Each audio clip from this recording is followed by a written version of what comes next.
Nick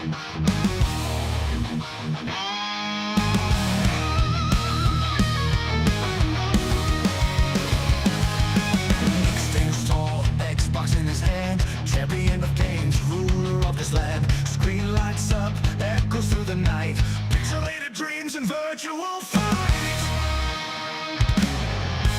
Eyes on the prize, he's a digital king, master of control. There's only one thing, a mirror reflection, a weird obsession, one of millions of no second question.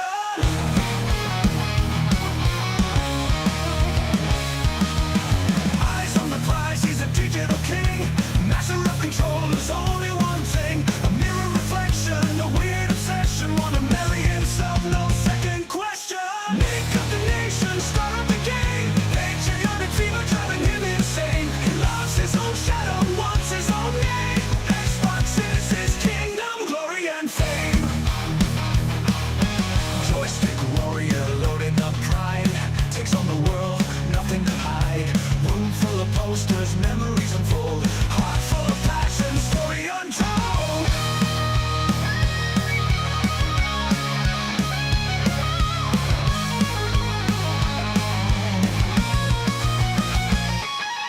Marry himself, a bizarre plan. Nick from Xbox, not just any man. Confetti in the air, party never ends. Honeymoon with himself, not even friends. Nick of the nation, star of the game, patriotic fever driving him insane. He loves his own shadow, wants his own name. Xbox is his kingdom, glory and fame.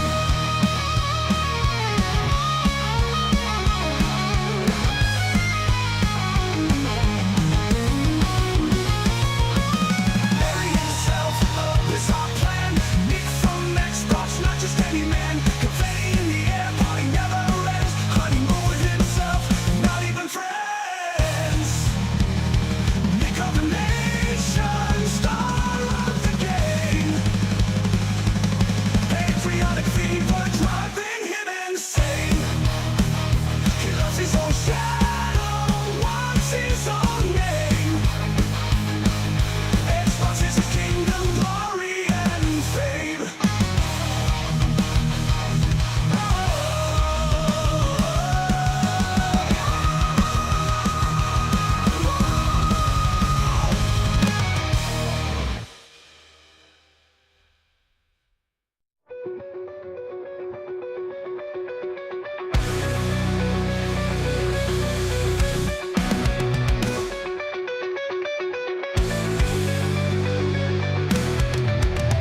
John wakes up late again in the afternoon, controller in his hand, life in full cocoon.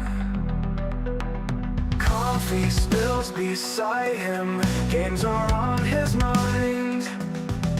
Hours planning his next move, yet he's far behind. Lazy days in a digital haze, lazy ways in this virtual maze.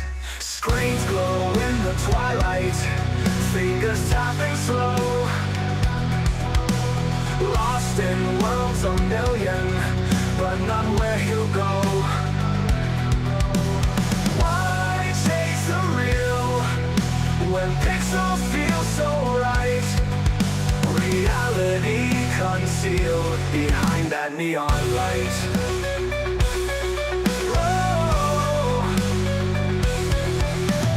Coffee spills beside him, games are on his mind. Hours plotting his next move, yet he's far behind. Lazy days in a digital haze, lazy ways in this virtual maze. Screens glow in the twilight, fingers tapping slow, lost in worlds a million, but none where he'll go. Why chase the real when pixels feel so right? reality concealed behind that neon light.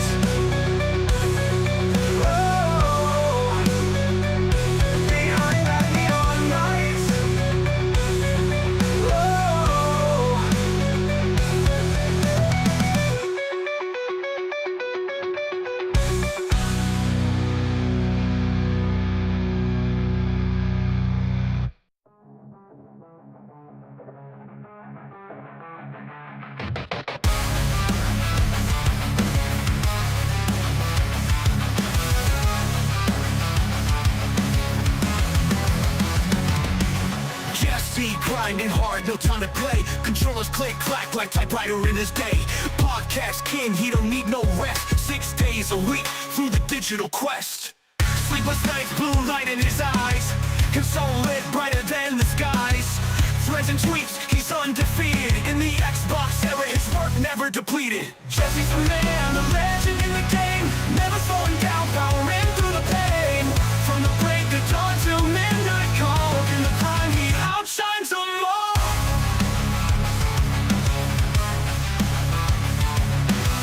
He's the man, the legend in the game. Never slowing down, powering through the pain. From the break of dawn till midnight call. Working the grind, he outshines them all.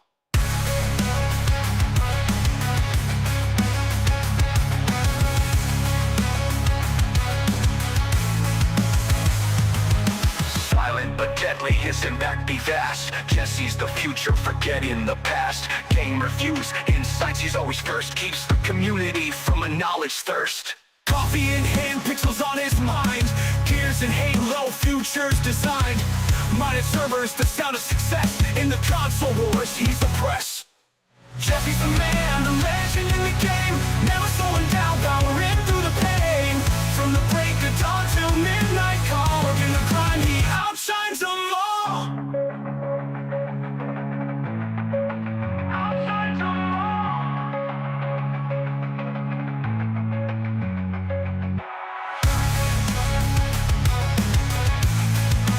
Outshines them all. Outshines them all.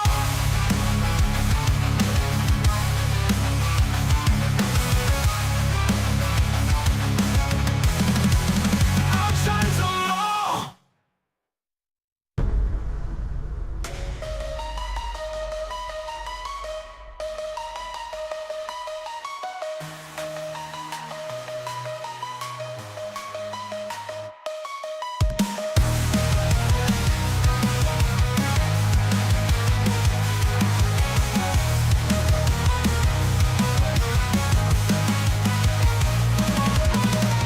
Coffee in hand, pixels on his mind. Gears and Halo, futures designed. Modded servers, the sound of success. In the console wars, he's the press. Jesse's the man, the legend in the game. Never slowing down, powering through the pain. From the break of dawn till midnight call. Working the grind, he outshines them all.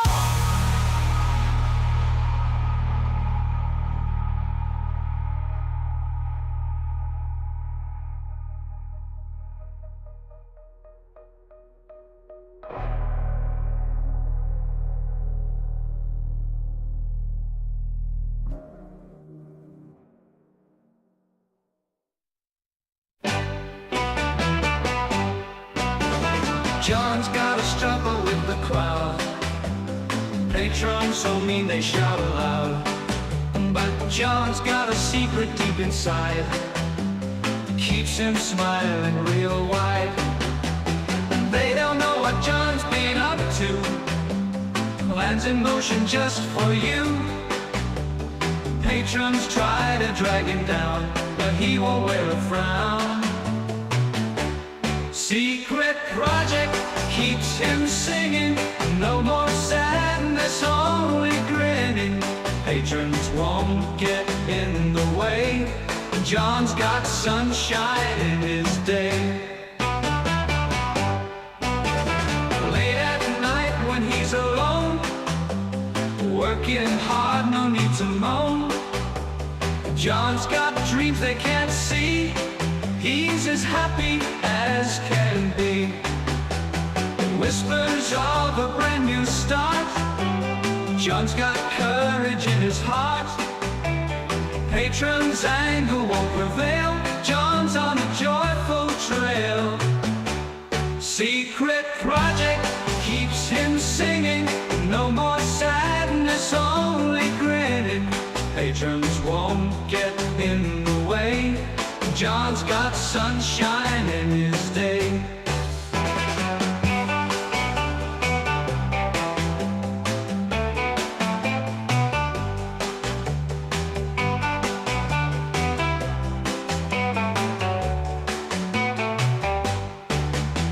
Late at night when he's alone, working hard, no need to moan. Jon's got dreams they can't see. He's as happy as can be. Whispers of a brand new start. Jon's got courage in his heart. Patron's anger won't prevail. Jon's on a joyful trail. Secret project keeps him singing. No more sadness, only grinning. Patrons won't get in the way. Jon's got sunshine in his day.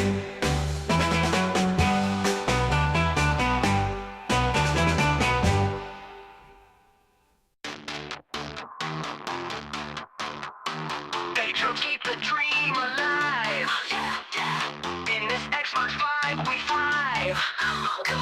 Fans, we got your back. Together, we attack. Let's go, let's go. Xbox era, you and me. Together, together. Without our crew, we wouldn't be forever. We're fueled by your support. In this digital court. Say what, say what, say what? Lights and games inside our minds. Let's play, let's play. Patrons are the ties that bind. All night, all night. Xbox era, you and me. Together, together, together. Without our crew, we wouldn't be forever.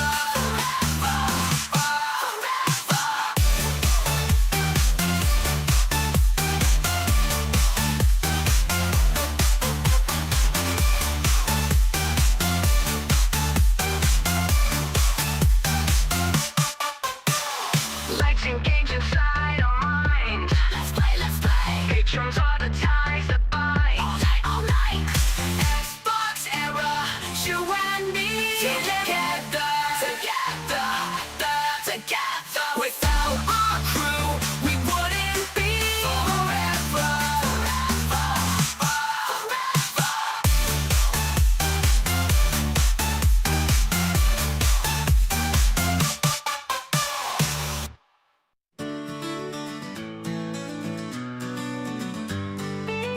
Jon and Nick on the 4th of July. Fireworks light up the endless sky. Controllers in hand, cheering loud and high. Side by side, Xbox pride can't deny. Red, white, blue in every game we play. Liberty's flame guiding our way. Gaming together night and day. Celebrate freedom in every sway. United we play for the red, white, blue. Xbox era crew, for me and for you. Grateful for the day. United we stay on this 4th of July. Hear us shout and cry. Friends across the land join in the cheer. Every heart pounds as the sky clears. Gaming glory shining here in this land we hold so dear. Every high score tells a tale so true. Jon and Nick, we raise a glass to you. Freedom rings as night turns blue. Together we stand loyal and true. United we play for the red, white, blue. Xbox era crew, for me and for you. Grateful for the day. United we stay. XboxEra is about to enter its 5th year, and that's all thanks to you. If you're new here, let me fill you in. XboxEra is a platform for the Xbox community with best-in-class forums, a kick-ass Discord server, and of course XboxEra.com, chock full of the latest news, reviews and more, all focused on your favourite platform, Xbox. It's every Xbox fan's gateway to the best of XboxEra. Our incredible podcast listened to in over 50 countries across the planet, our own digital store for games and codes, our merch store for the coolest of Xbox threads, and of course Day One, where you can track, rate and discuss your favourite games on Xbox Game Pass. XboxEra is built for you, and it's completely funded by you. If you value having a publication truly focused on your preferred place to play, you can support us directly via Patreon. Just head to patreon.com/XboxEra. You get cool swag and awesome perks, and we get to keep doing what we do. Become a part of the best Xbox community on the internet and help us build the next 5 years of XboxEra. Thank you for your support. Despite the fact that the team running XboxEra haven't been to journalism school, we're still lucky enough to be supported by some incredible people. While we adore all of our patrons, we have to give a very special shout out to our executive producers who go above and beyond for this team, allowing us to achieve so much more than we could without them. Top, Not Jack, Mohammed Sherez, Kevin S, Korkenstein, Jordan White, Jordan Landau, Frankie C, Devin H, Britt, Ass4ssin Entertainment, and our grand benefactors, Torn Raptor and Crowd56. You guys are fucking awesome, and we love you. If you want to become legend like this lot, head to patreon.com/XboxEra.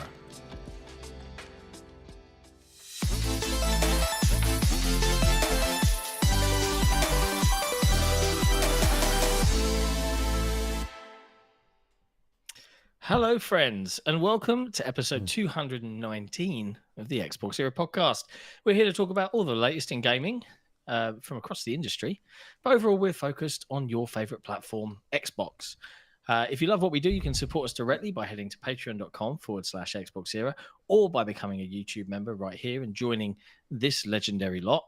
And as always, keep your eyes peeled on XboxEra.com for all the latest and greatest in Xbox news. As always, but unusually because he's on holiday and I wonder how much trouble he's really in for being here, I'm joined by Special Nick.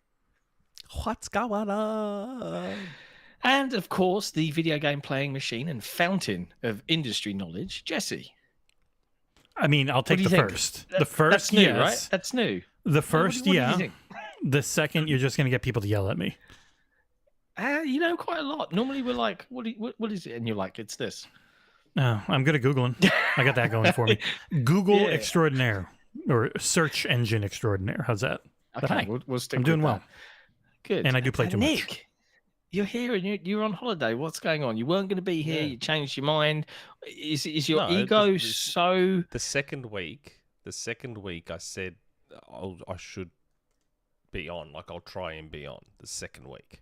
First week, forget Noticed it. that the lighting's a little different. You're looking older than you used to look. Like, I don't know what's going on here. Was it all makeup not. before now? Is this the No, real I've Nick still got- that we're seeing? I've still got touch up my appearance on StreamYard.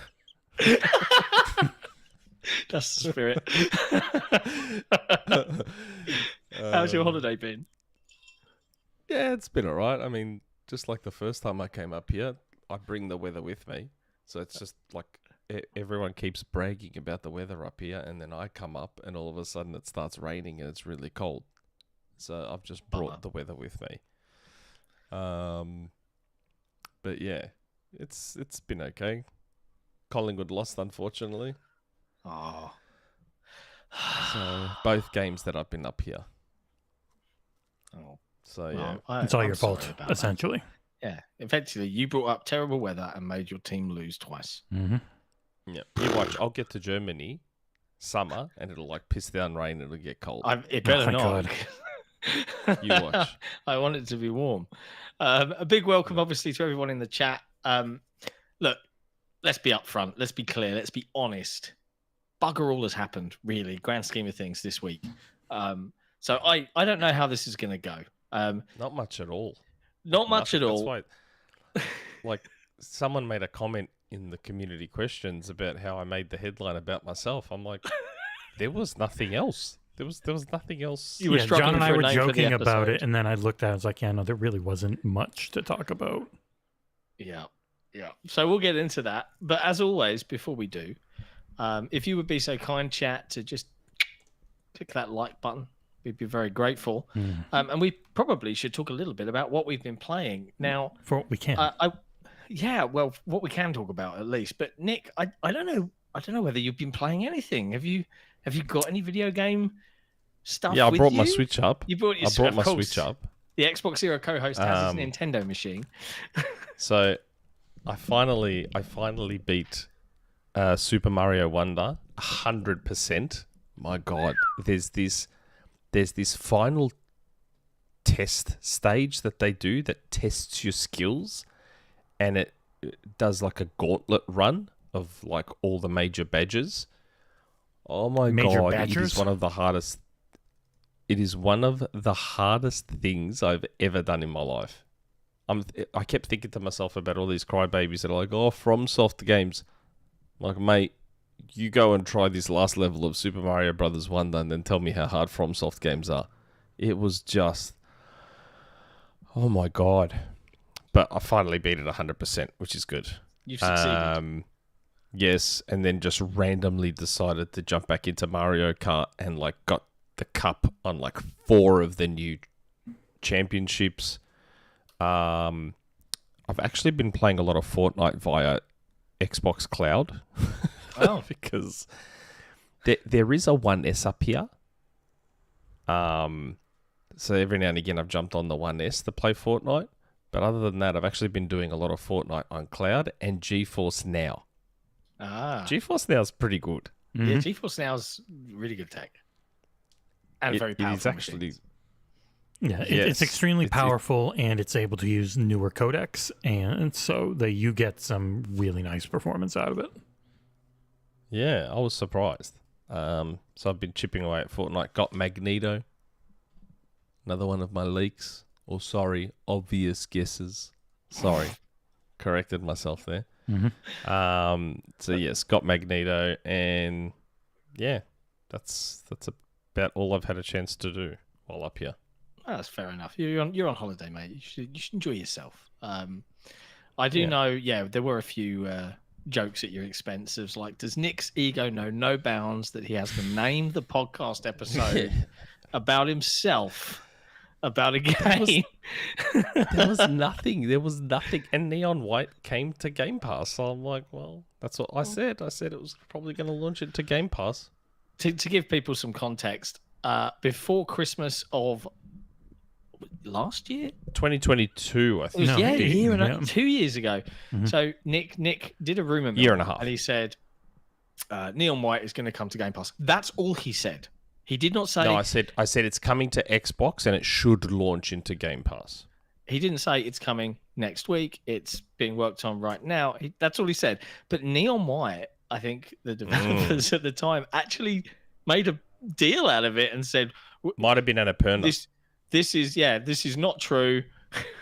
We have no plans. It's not or coming in something. It's not December. it's not coming in December 2022. We didn't say it was. We didn't say it was coming in December 2022. That's very, very. But yes. amusing But to me. so it's actually Nick has been right since last June, because it was during. I'm pretty sure it was during the extended showcase. They announced they Neon announced White it. was coming to Game Pass, but then See, fountain of industry knowledge. it took 13 months for it to actually show up. So that was the thing. It took a long goddamn time. I found random tangent because I know we often discuss our dislike of alcohol. This is the drink. This is the alcoholic drink, Nick, that I think you could drink without batting an eyelid. It's Copperberg Summer Punch cider. I got one. Honestly, it is very tasty, and like it's not too sweet. It's not like gassy. It's just nice. It's a really nice drink. I'm enjoying it, and I rarely drink. The other night, I good. went out for dinner, and my wife had this espresso martini with hazelnut and stuff. It wasn't too bad. Yeah. I gave it a Nice. little sip, just a little sip. What are you enjoying? This is Monster Energy, not energy. It's just Monster. So if you ever had a Monster Right. Energy Ultra, it's that, Yeah. but hard alcohol. But with alcohol. Oh, Yeah, wow. but it's no energy stuff in it, which is good because I don't like the energy stuff that's in them. But then they just I hate taste energy like, drinks. because Monster general. Energy is essentially the best diet soda. But then they put a bunch of energy shit in it that makes me get way too hyped up. Does nothing to my wife. She's lucky. Like, caffeine does nothing to her. But for me, I can't sleep if I've had one after like 2 p.m. So, yeah, these are pretty expensive, but they were on sale. So cheers. So chin chin. Well, I know Jesse's been playing the most games, so I'll get my list out of the way. I've been playing 2 things, one of which I can't talk about, but I will talk about the one I can talk about, which is I've been playing. This is one you played ages ago, Indika, which is not in Game Pass, but it is available. Well on worth a Xbox. purchase. I am so confused right now. Like, to give you some context, I start the game up, right, and I'm there is mild spoilers here, but I'm only like an hour in, so not too many. I start the game up, and it's in a kind of pixel art, cartoony looking nun, and she's falling, and I'm picking up coins, and they're going ring, and I'm like, okay, and then it changes, and suddenly the graphics are like hyper realistic on a budget, but it looks surprisingly nice, kind of monochrome. But you're this nun in a convent in Russia, and I'm wandering around and I'm doing chores, and no one likes me very much, and I'm filling buckets with water, and it's all very weird. And then I finish, and I'm like, "There's 5 buckets of water. This is verging on I'm annoyed, but I was intrigued." I fill up this big barrel, and then this older, grumpier nun comes out, goes, not if she's filled it, and just empties it all out. Like, I just spent 20 minutes fucking ferrying buckets back and forth. Now, I might not be selling this to you, but then I was in like the ceremony of like some religious thing, like, you know, Catholic bread and the blood of Christ. And then the big nun that was there, she looks at me and kind of winks, opens her mouth, and this like little version of her in a chef's costume just like goes, "Wah," like that. And I'm like, what? Did I just see that? And then she goes to get the blood of Christ and the body of Christ from the priest, and this thing runs down her arm and like goes to jump at her, and she freaks out, and everyone's looking at her. And I'm playing more and more. It is so weird, but I feel like I'm understanding what's going on. Yeah, she has some mental problems. Like she sees things that aren't really there. But it's also it's an alt history Russia with just enormous architecture, like set around the turn of the 20th century. It's very strange. Eastern European Russian made game, but incredible writing in English and incredible voice acting in English. Just like not the norm for one of these. Like you're used to your surprisingly good metros, and it's like, oh, this is actually very solid writing.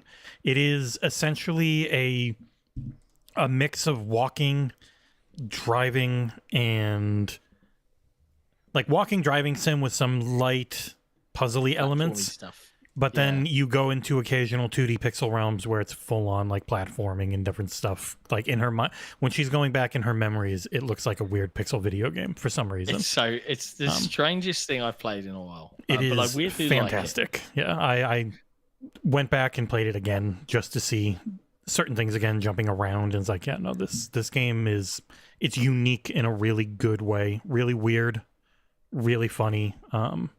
Highly recommend to anyone that's looking for an experience more than like some deep gameplay focused thing.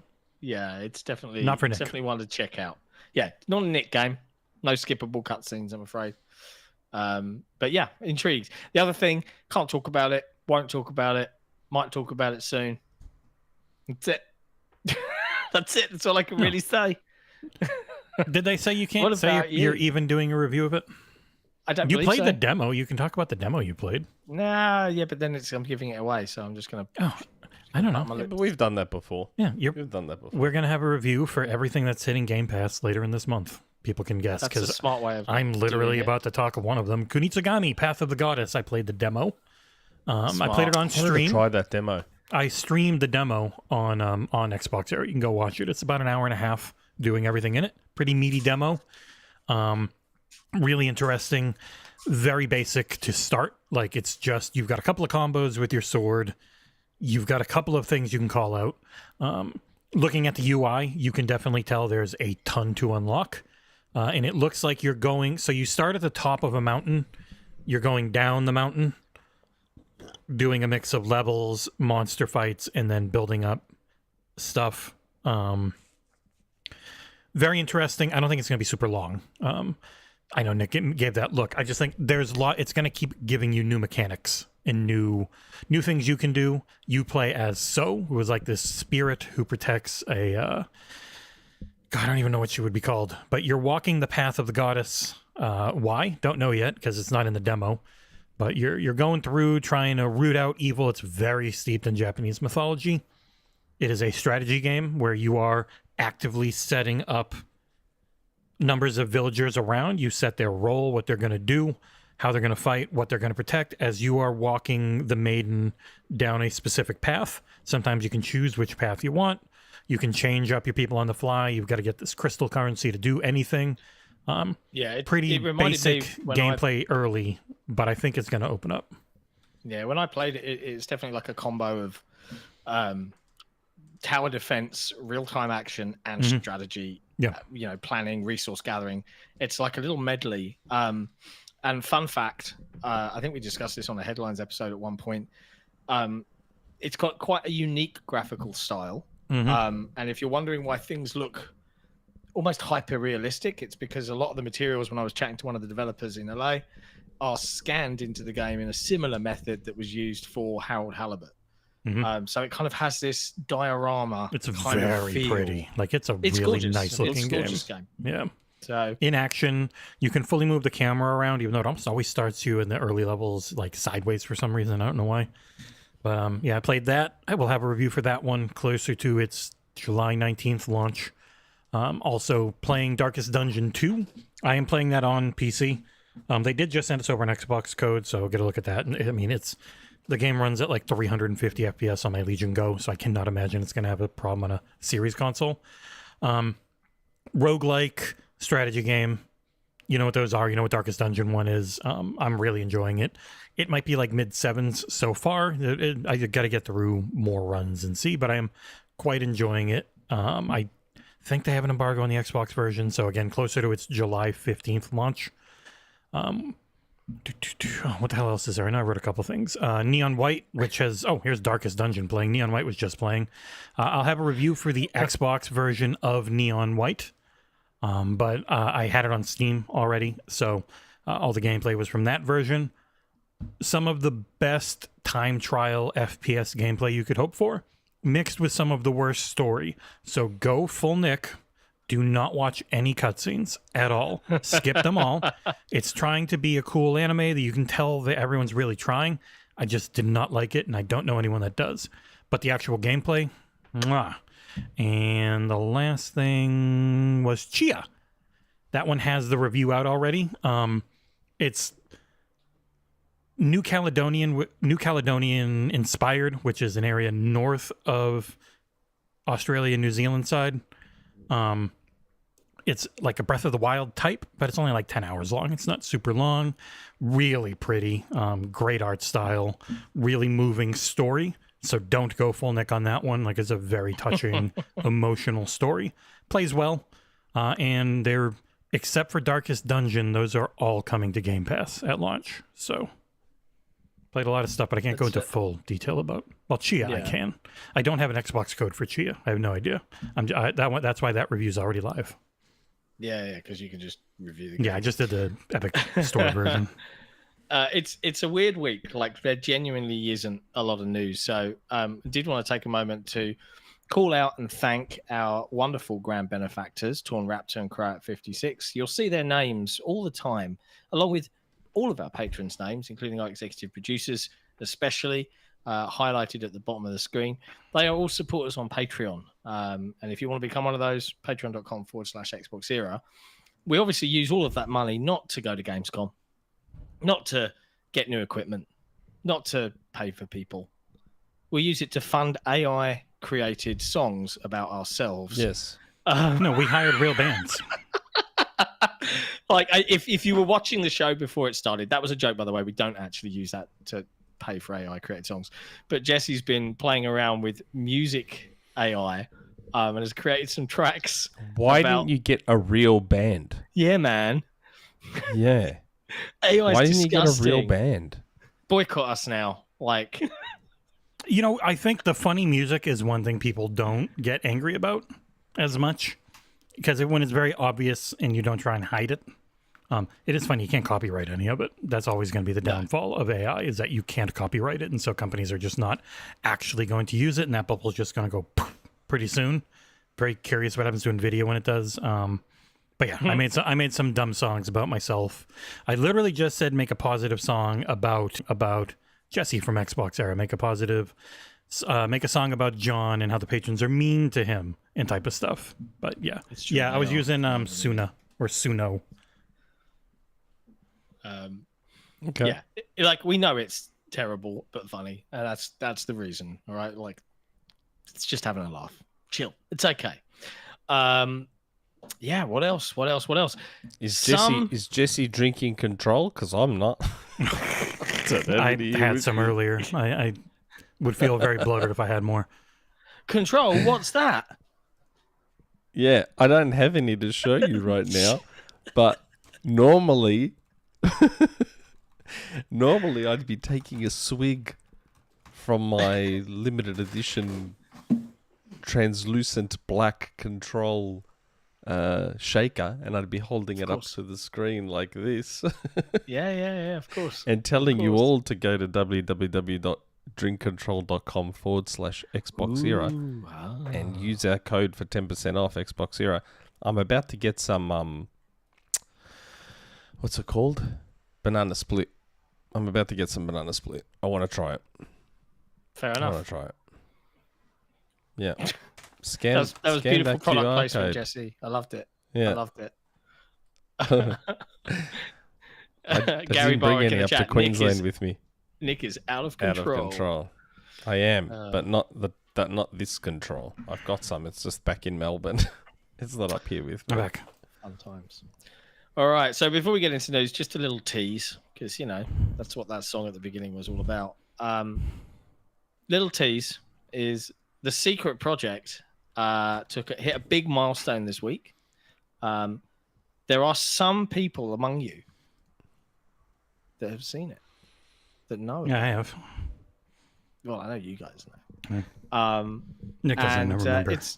It's all very exciting. But don't worry, dear patrons. More people will be getting little sneak peeks soon as we approach the reveal. But it's very exciting. I'm very excited. Totally hyper focused on it in a very unhealthy way. I don't remember when the heck the reveal is going to be. Yeah, it's gonna be interesting. Let's dive into the video game news, I suppose. Well, we did have one other thing we could talk about. We just scheduled our second XboxEra sub-a-thon starting July 26th, this upcoming Friday. We'll be going for roughly 12 hours because that's all YouTube will let you do before they explode your VOD, because no one can go and watch the friggin' first one. It's so dumb. But in the future, especially if I have more, because reviewing 4 things right now, I have about 300 gigs of video files for those 3 reviews, so it's kind of filling up my drive. I will just locally record at a good quality frame rate in the future and then re-upload if the VOD breaks. But for this one, probably keep it around 12 hours. Maybe if we want to keep going, we just start up a second stream and have people go over there. But yeah, so that's Friday, July 26th at 7 a.m. Eastern, noon. That guy over there's time.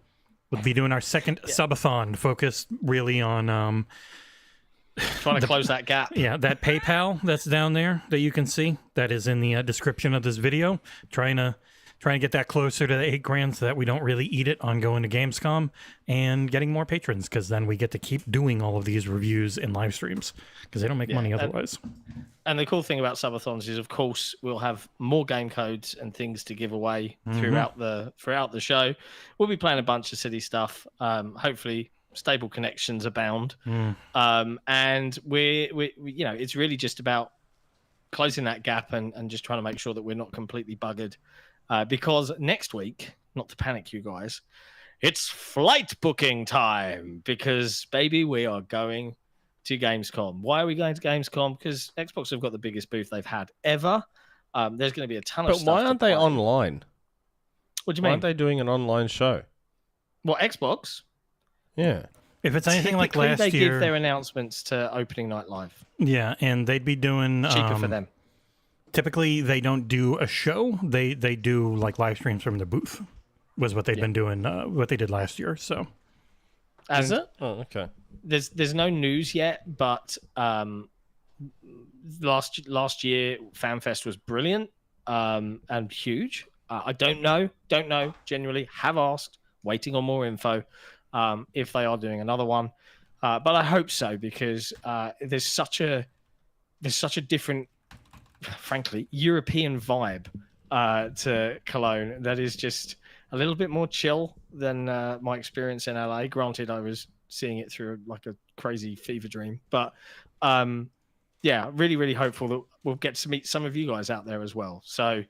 Very, very excited, but look forward to the sub-a-thon because that's our way of giving you stuff and also getting the word out and trying to grow a little bit all at the same time. So look forward to it. Am I going to meet Jez? Yes. If he always goes, I'm not going to go, and then he turns up because he kind of lives in Germany half the time anyway. So I was about to I say, reckon like he'll be there. but if he's not in Germany, then he'll be in the UK. Yeah, he's one or the other. So couldn't I meet him when I come to your house? Well, Jez, I know the UK is small, but it's not that small. Jez is up north. I am down south. So the likelihood of him being within an hour's drive or something, slim. But I hope Jez will go to Gamescom. Like, I expect him to. It's fun out there. He had a good time last time, so no reason why Gaz not. isn't going. I know Gaz is isn't getting going married to this year, I Gamescom. think. So Is he? Is Yeah, he closer something to like you that. than Jez? Gaz is London way, so yeah, we could definitely go and annoy Gaz if you want to Okay. do something like that during the day. We'll For find sure. a way. For sure. Yeah, but it'll be fun. It's going to be a fun time. So we'll try and book flights this coming week and get everything rolling. But it's all because of you guys. So I just want you to bear that in mind. Like the only reason we're able to go is because of the people watching, the Patreons that subscribe, the YouTube members that turn up, our forum folks that are there, everybody that's on our community Discord, which if you're not, by the way, discord.gg/XboxEra. The forums, you can find the link on XboxEra.com. It's pretty easy to discover. Go sign up. Like, without a doubt, 5+ years now, we've built a really cool community of people that I think every single one of the team is so proud of because you're all awesome. It's good. Good old Collingwood and Rand say that Jez has already said he's not going to Gamescom. He said he wasn't going last year and then he rocked up. So, like, he Rand, always usually turns why up. don't We'll you see. go to Gamescom, Rand? God, Rand doesn't like to go outside. yeah, you can't get him out of his house. He But didn't it- even go to Summer Games Fest. We just need one That's in the US. mobile dev to like say, "Hey, you want to come?" And then Jez is like, "Give me a bunch of money." And then we're like, "Yeah," because that's what I've been trying to find, but I have no responses. We're not big enough. We'll see. I hope Jez goes because it was fun. I'll cover Raid Shadow Legends if I have to. I don't give a shit. Yeah, we'll find a way. Because I don't want to go all the way to Germany and then like Not meet anyone. no one. You Hello? meet And, Club, like bro. meet absolutely hello? no one.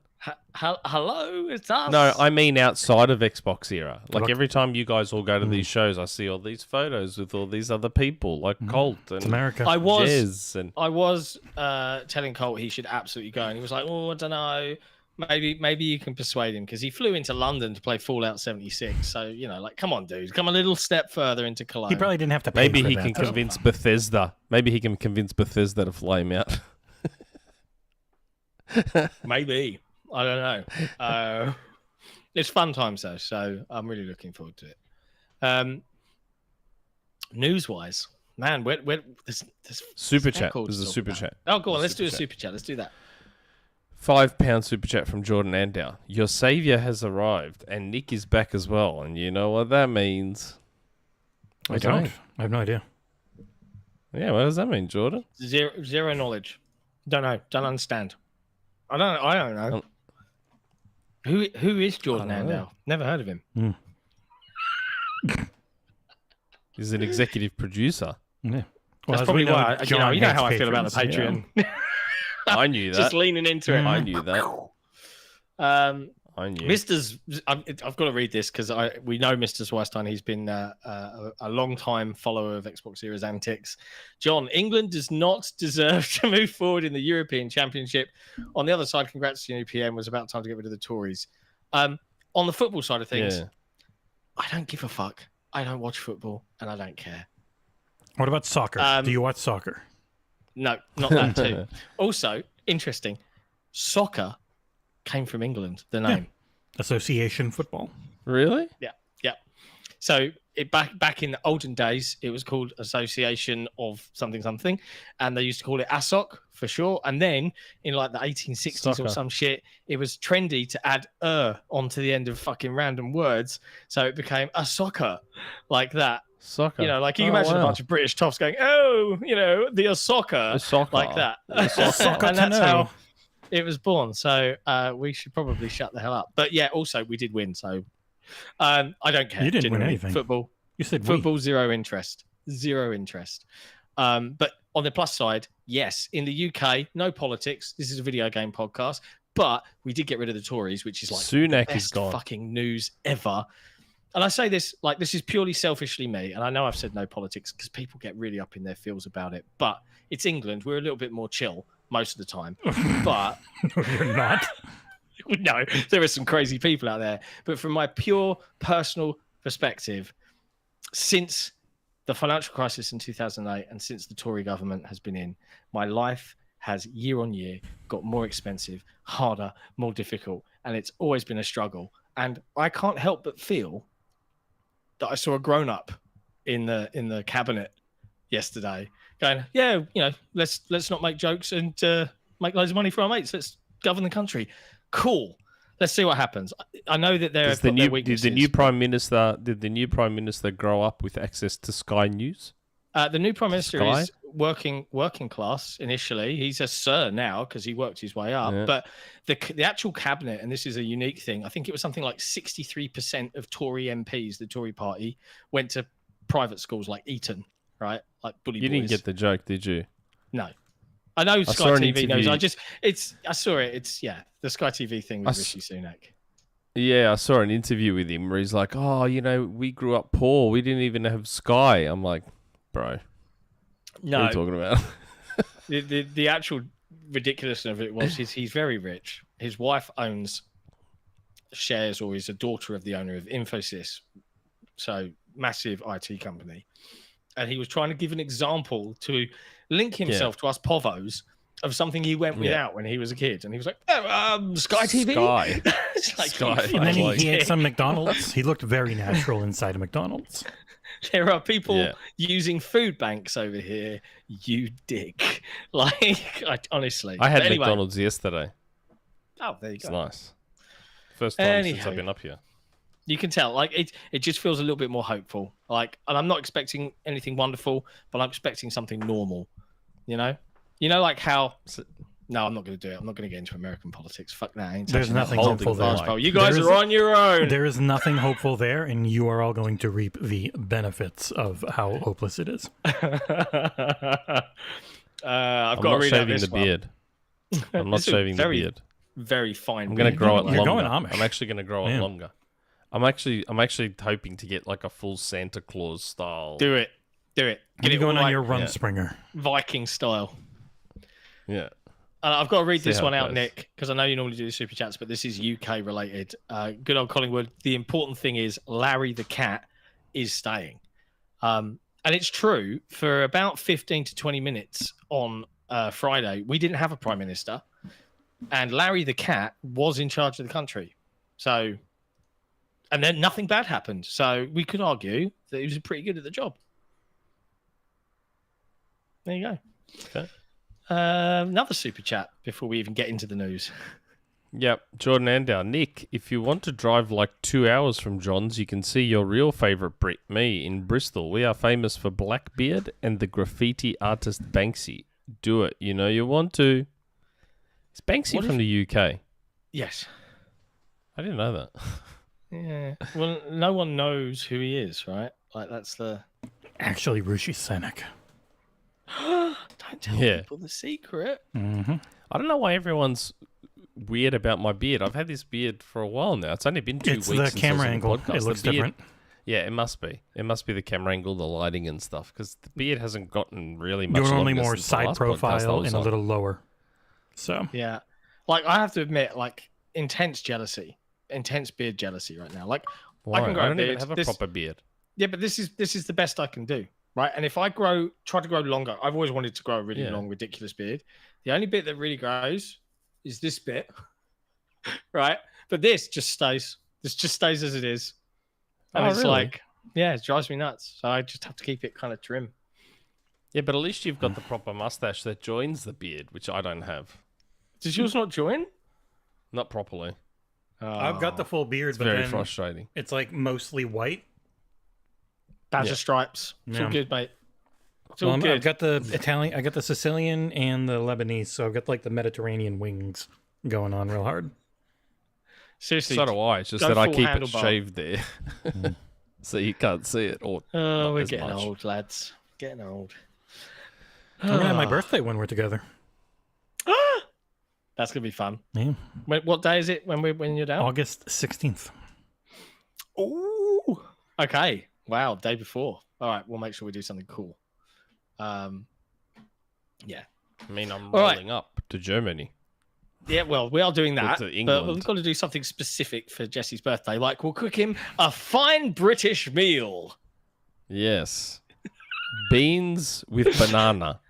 No, no one Banana. actually eats that stuff. No one actually eats like that. That's all just Jess. Super chat, Jordan Andow. Did you guys tell Nick that I basically paid for his upgrade when he wasn't here last week? No, Jordan 'cause he's not now getting did an put through upgrade. another like £497 worth of super chats. Jesus. I wish but I was also, as rich as my Jordan flight is Landau. going to be almost as long as Nick's, and I'm much taller, so I actually need the upgrade more. But I'm still not going to get it because we I can't don't afford it. think your flight is as long as mine. Mine was like 18. It was like 17 or 18. You're like 21 or something.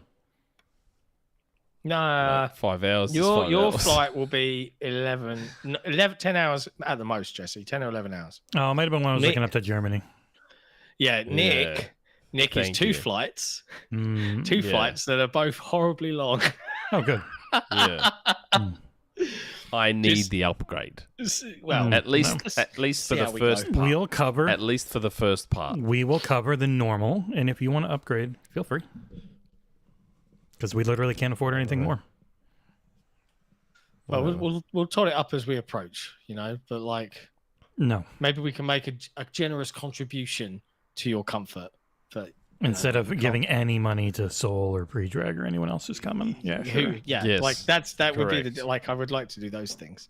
What do you mean correct? That's right. That's exactly yeah, right. fuck Soul. Fuck Preacher. Don't worry about those two. Worry about me. I've told you, Pre-Drag can walk there. He's right next door. Pre-Drag can walk or Uber it. I He don't, can I don't just think Uber that's it. technically true, but it's going to be a fun time. I guarantee it. And we'll try and do lots of like silly YouTube content. So keep an eye on the channel while we're out there.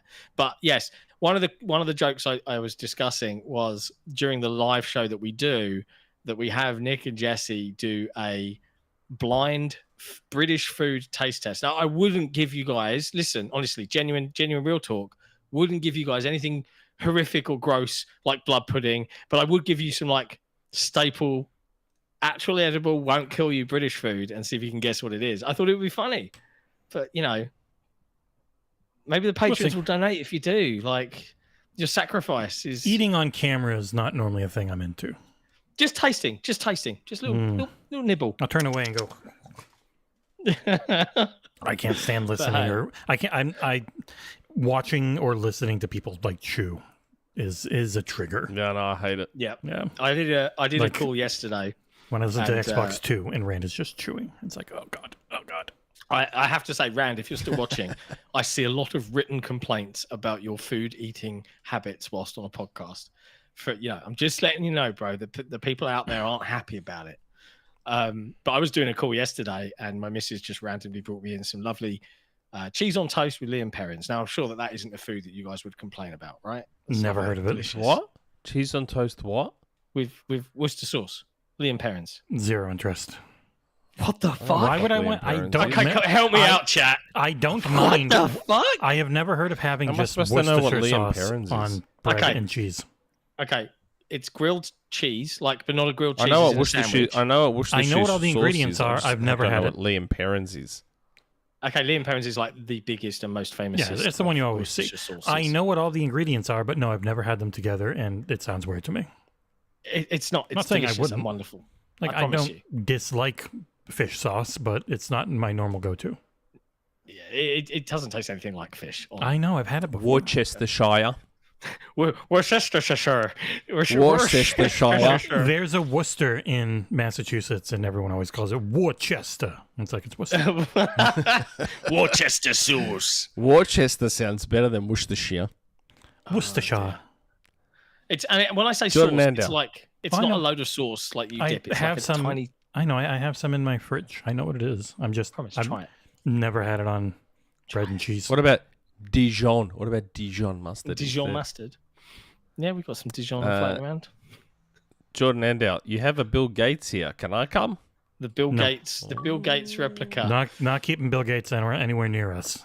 Yeah, there's a lot of Epstein Island stuff Yeah. that I supposedly read Yeah, about. go with Warren so- Buffett before you go with like he might suck, but at least he doesn't. No rumors of island hopping. Yeah, let's not do that. Mm. All right, Island look, boy. to set Nick off, I'm just going to pick random stuff out of this list because not much of it's very interesting. Crazy Taxi's coming back, Nick, but it's coming back as a massively multiplayer online driving Yeah, I game. What else would it ever That's be? disappointing. I mean, What do you mean? Why can't it just be what it was? because it wouldn't make any money. So? They only make things to make money. If you want to put out a Crazy Taxi game that can exist and actually be a thing that brings the franchise back, it has to make sense in the modern space. And old arcade games that were, a puddle look. deep are not going to do that. Theoretically, it should be easy to, not mask it per se, but if all it is me playing Crazy Taxi, but then there's other drivers in the Destiny world style, not picking people yeah. up and stuff, I guess that's not too bad. But what if there are live world events? Like, go pick this person up. You got this amount of time to get there, but hey, loads of people are trying to get there, so it's like an online race to get there. It's and the pick 'em Forza up and then get them- Horizon model where you would always see the ghosts of other people, but then when you'd go and do events together, like everyone would just show up. You could drive through them. Like having it feel more open and alive is how I took that. Not we're gonna turn this into RuneScape or friggin' World of Warcraft in some way. Like it's just gonna be Crazy Taxi, but there's just a ton of people around in this giant open map. Look, in the end, regardless of what they do, if The Offspring isn't in the soundtrack, then just I'm serious. Cancel the whole thing. If Offspring's not there, cancel the whole thing. You can't.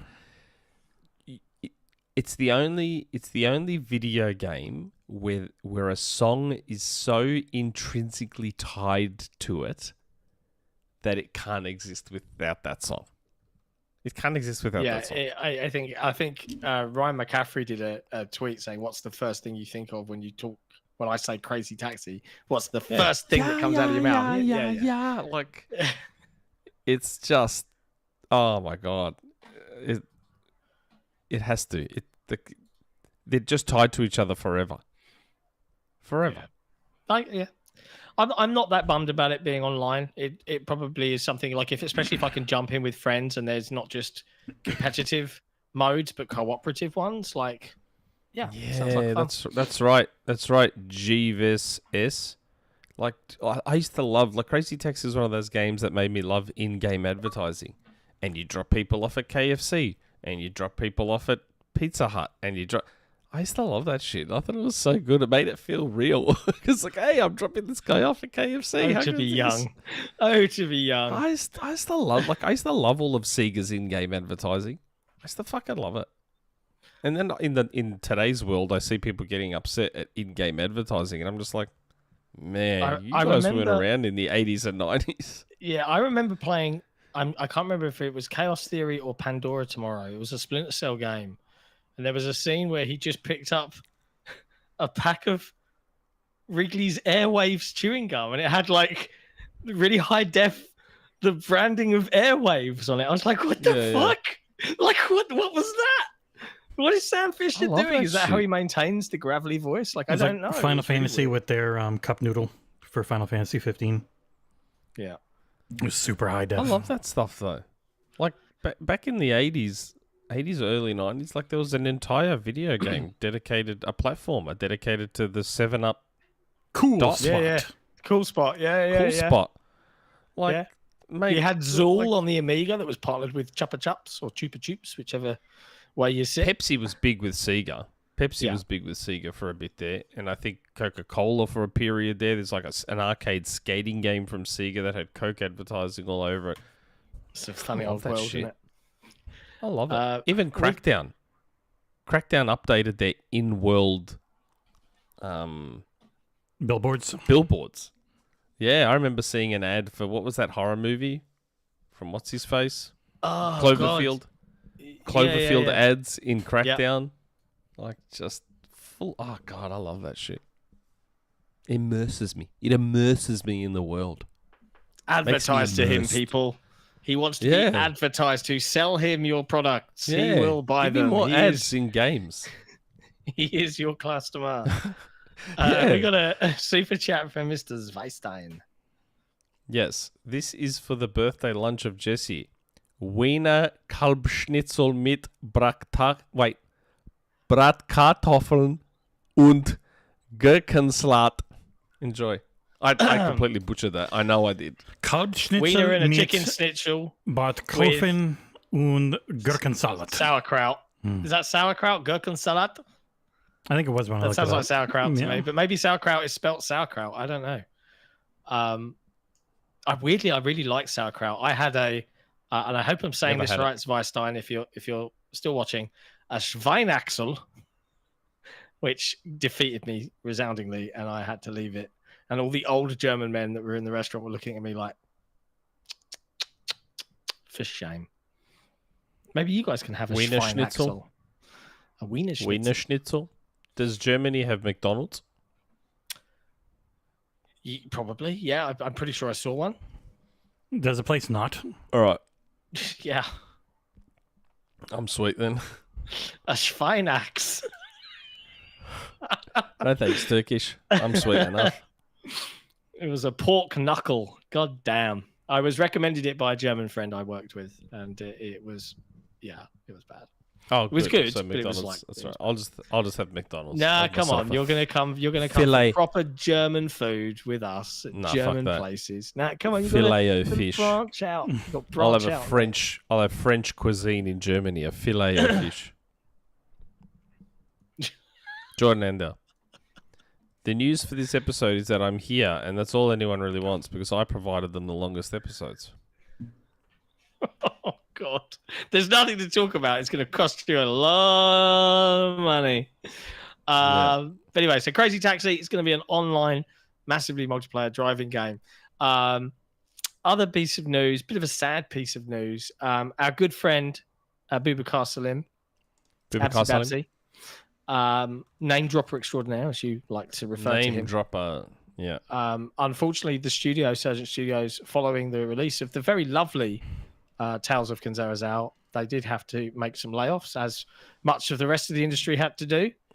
Bad times, but I thought he dealt with it very well. I saw him out on Twitter posting various folks LinkedIn from incredible team members he'd had to let go.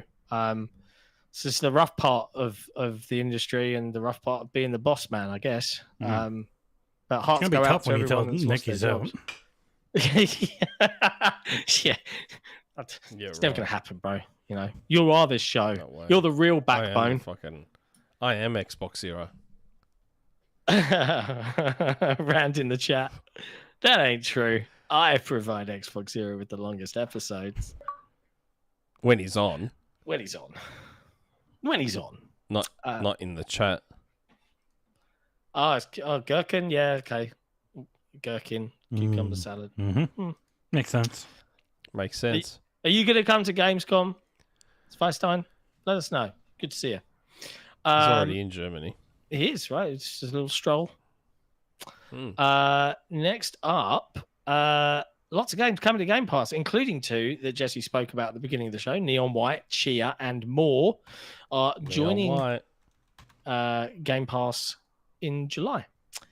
We've got Journey to the Savage Planet on July 3rd, Nickelodeon All-Star Brawl, July 3rd, Cricket 24, July 9, Case of the Golden Idol, July 9, Neon White, July 11, Tchia, July 11, Magical Delicacy, July 16th, and Flock on July 16th. And oh my God. Wow. Oh my Lord. Lordy. All right, we'll pause the Game Pass talk to just read out this super chat. Thanks, Jordan Endell, for the ridiculous £100 super chat. Gaming question: why recently have I seen a rise of, if a game isn't innovative or unique, it isn't good? Just doing something we've seen before but better than ever apparently isn't good enough. Have we become too focused on solely innovation when evaluating games? Maybe. Nah. I've got no problem with Things the game go in roundabouts. Yeah. So much of the talk around gaming ends up being circular, like fashion or everything. Like, it's pretty dead right now. People are kind of desperate to find something to talk about whenever that hits, and especially in this age of SEO focus, when you've got to get your 5 to 25 articles out a day. Because there are sites that literally are just a farm of hundreds and hundreds of people that all they do is search Reddit or go to various other things to look for topics to write 300 words or more about. Like, it's their entire job all day, every day.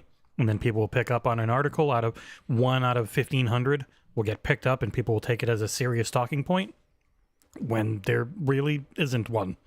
So much of it is we just hyper focus on various things, like how amazing the support from our community has been lately. My goodness.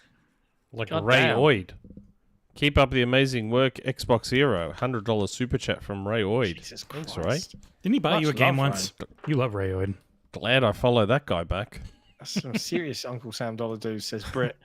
Yeah, like, I think a lot of games nowadays, like, as a lover of lots of different games, I get really bored of a lot of the stuff that many people enjoy. Like, I get really, really bored of the very big AAA games because I arguably have played it all before at another time. This is just in a different wrapper, in a different skin. And I'm just like... A skin that Nick wants to buy various IP of. Yeah. Whereas I often find a lot of indie games, smaller games, make braver, more interesting, more unique choices in their design. And Magical Delicacy that was down there, Cengiz is reviewing. Just to let people know. We'll have a good... We're trying to get Flock. John will do it if we do. Yeah. And I'm trying to take a look at, in time for July 9th, I'm trying to take a look at the Case of the Golden Idol on PC so that we can at least give you some impressions before it goes live. No, full review. It's 5 hours long. Spend a night. Yeah, I'll smash it out. But yeah, that's generally my opinion. But I know that not everybody gels with that. Lots of people look forward to the next big AAA game to sink their teeth into. But I just bounce off that stuff so hard when it's like, okay, now you've learned how to craft. Let's have you do that 1,000. And I'm just like, okay, I'm out. I'm walking away. I can't be bothered. I don't know about you, Nick. There's not that many AAA survival games.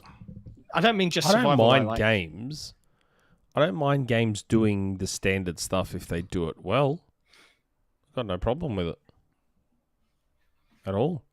I don't need innovation. Just do what you do really well. As long as a game feels nice, I'm okay. If the game feels good to play. It is one of the harder things with a lot of the AA space is they are then having to go up and try and do what the big boys do with 1/50th of the budget. So that is the time I think people feel like, oh, this mechanic's wasted. And it's like, well, no, you're just used to someone who had a team of 1,500 people doing this giant open world game. And now you're seeing a similar mechanic in a game that had 50 people for 3 years on it instead of, but Yeah. So I don't know if that's necessarily true. But at the end of the day, good advice from Spice-Man. People should enjoy the games they like and not base their habits or what's good based on every critic and Metacritic scores and aggregates and things like that. Play what you enjoy what you play. And if something's not for you, You don't have to go and attack someone for enjoying it. It's not for you. Move on with your life. It's just video games. Good advice. Another Yeah, Game super chat. Pass. Is there another one? Yeah, from good old. Oh. No. We'll read that one after. I'll read that one after. All right. Okay, yeah. But yeah, Game Pass for me, certainly for the first half of July, really good drop. Like there's several things here that I am looking forward to getting my hands on, and a nice variety as well. So, yeah, I'm very curious though, because if people were listening to, there's this other Xbox podcast. They're kind of popular. I think it was the Xbox 3 or something. I don't know. It's on some, YouTuber's channel or something. They were talking about, like, one of their guys is a journalist, and he was intimating that the second half of July might have some Activision Alcoholic content. journalist. Allegedly. Yeah, Jez on Xbox 2 was intimating that July might have some cool stuff in it for the second half. Obviously, we saw the recent Gaming Insider leak from Stasis on Xputer saying that several Activision titles from August. Yeah, well, yes, August, but whether they'd be announced as part of the July 2nd drop, but they might be August 1 as the entry time into Game Pass, like, entirely possible. So I guess we'll have to wait and see. But when we looked at it and looked at the rumor, if you look on the Xbox PC store, like the Microsoft store, there are PC versions of all three of those games. So Spyro, Tony Hawk 1 and 2, and come on, help me out, Crash Bandicoot, Insane Trilogy. They all exist right now, but they're just not in Game Pass, right? So presumably a Switch is getting flicked at some point, and it stands to Bunch reason of that Transformers games appeared too. Not necessarily true. Those store pages have always existed. Oh, have they? Those ones did as well. This has come up this was before. more people getting. Yeah, it's I like was about to say getting this was more a case of people getting rolled again, like the Marvel Ultimate Alliance one. It's the same thing. As long as you can still download the game, they always have a store page. Yeah. Okay. Yeah. Don't get Fair too enough. excited, but you never know. You never know. See what else was in Game Pass? Neon White. Damn, why? I know we talked about it, but But you want to talk about it again because you've named the episode after it. So let's dive because in. I like to toot my own horn. You might like the game too. You? I'm shocked. That was a pretty good guess to just Yeah. guess at that specific time that Neon White was going to come to Xbox and launch into Game Pass. Who knew? It's a good guess. Yeah. Yeah. Weird. Who knew? I knew. I Well, did. also, like you said it, and then the following June they admitted it, but then they said Yes. winter 2023, and then it did not come out until July of 2024.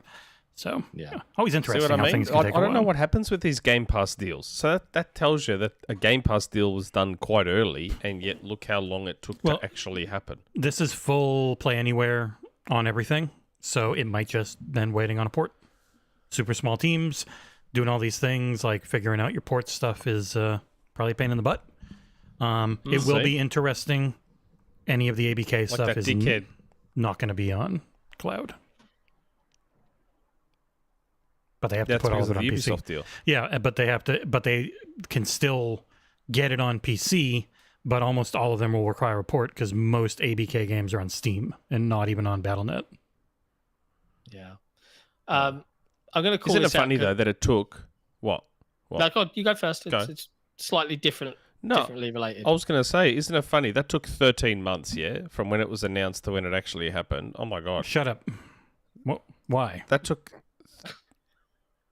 What? They can fight Yeah, if they I know. want. That's full on. These two can fight if they feel like it. I don't mind. I won't complain. I'll put it that way. Oh my God!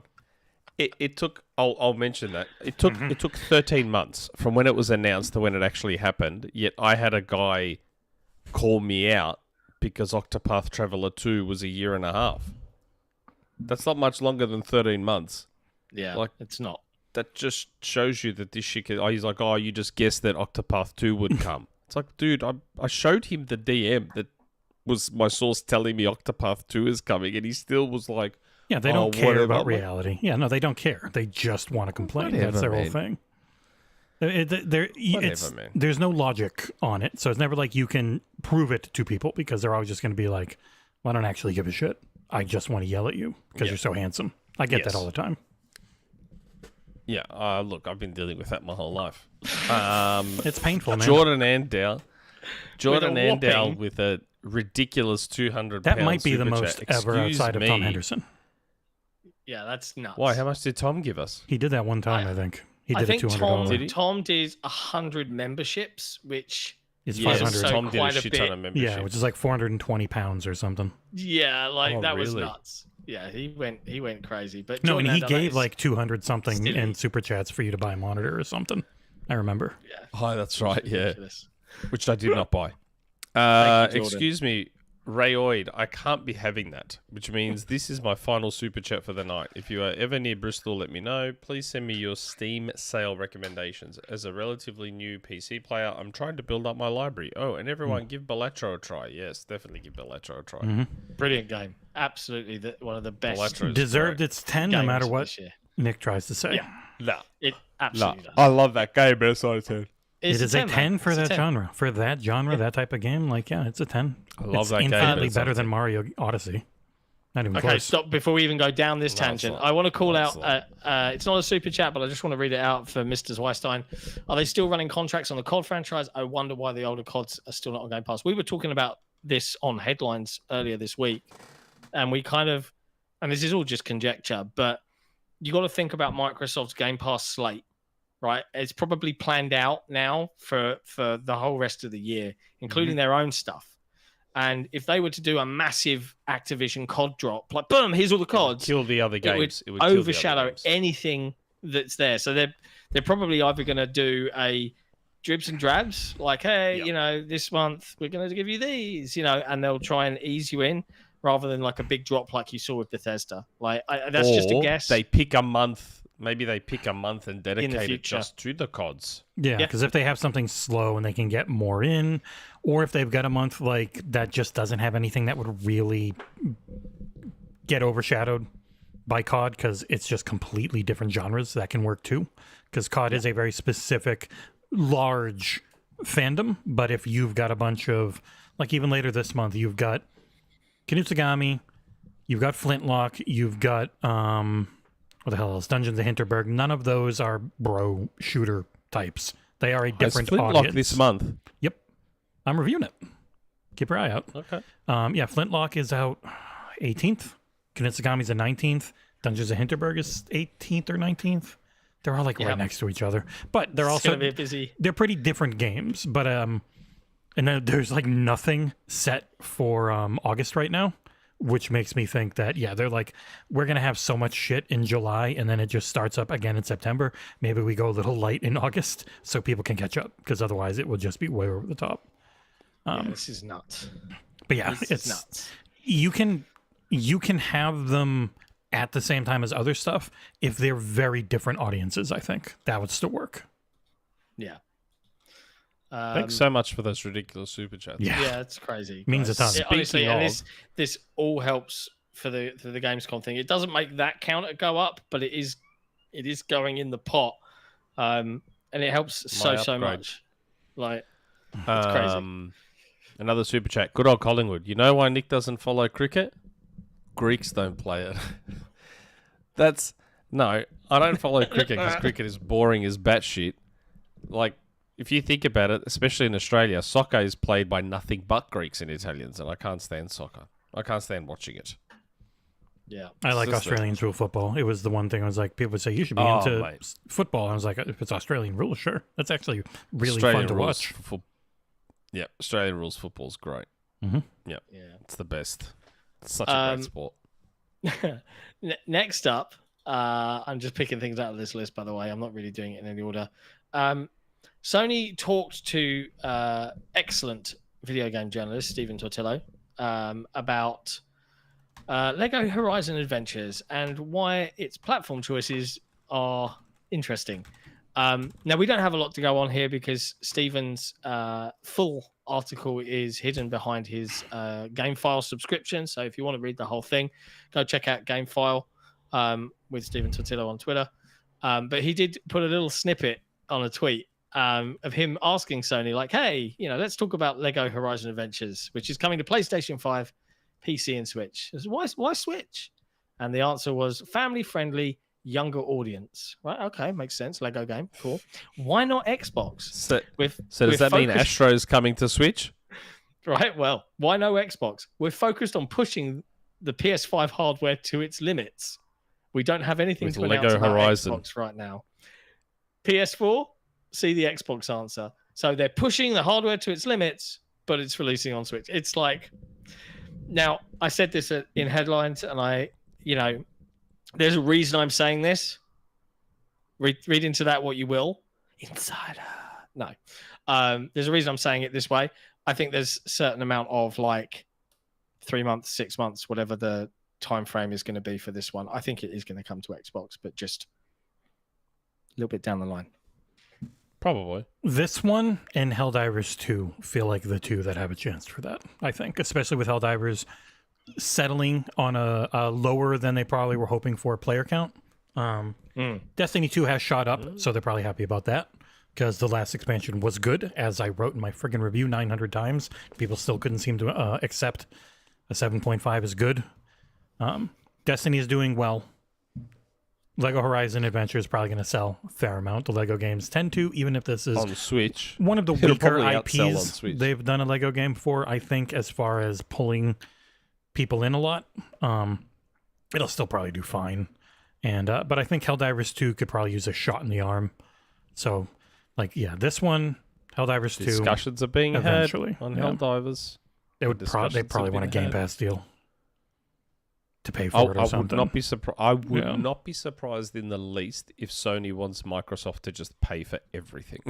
Just pay for everything. They got Pay money. for the port. Give us a Game Pass deal. Advertising. Pay for all of He it. lied.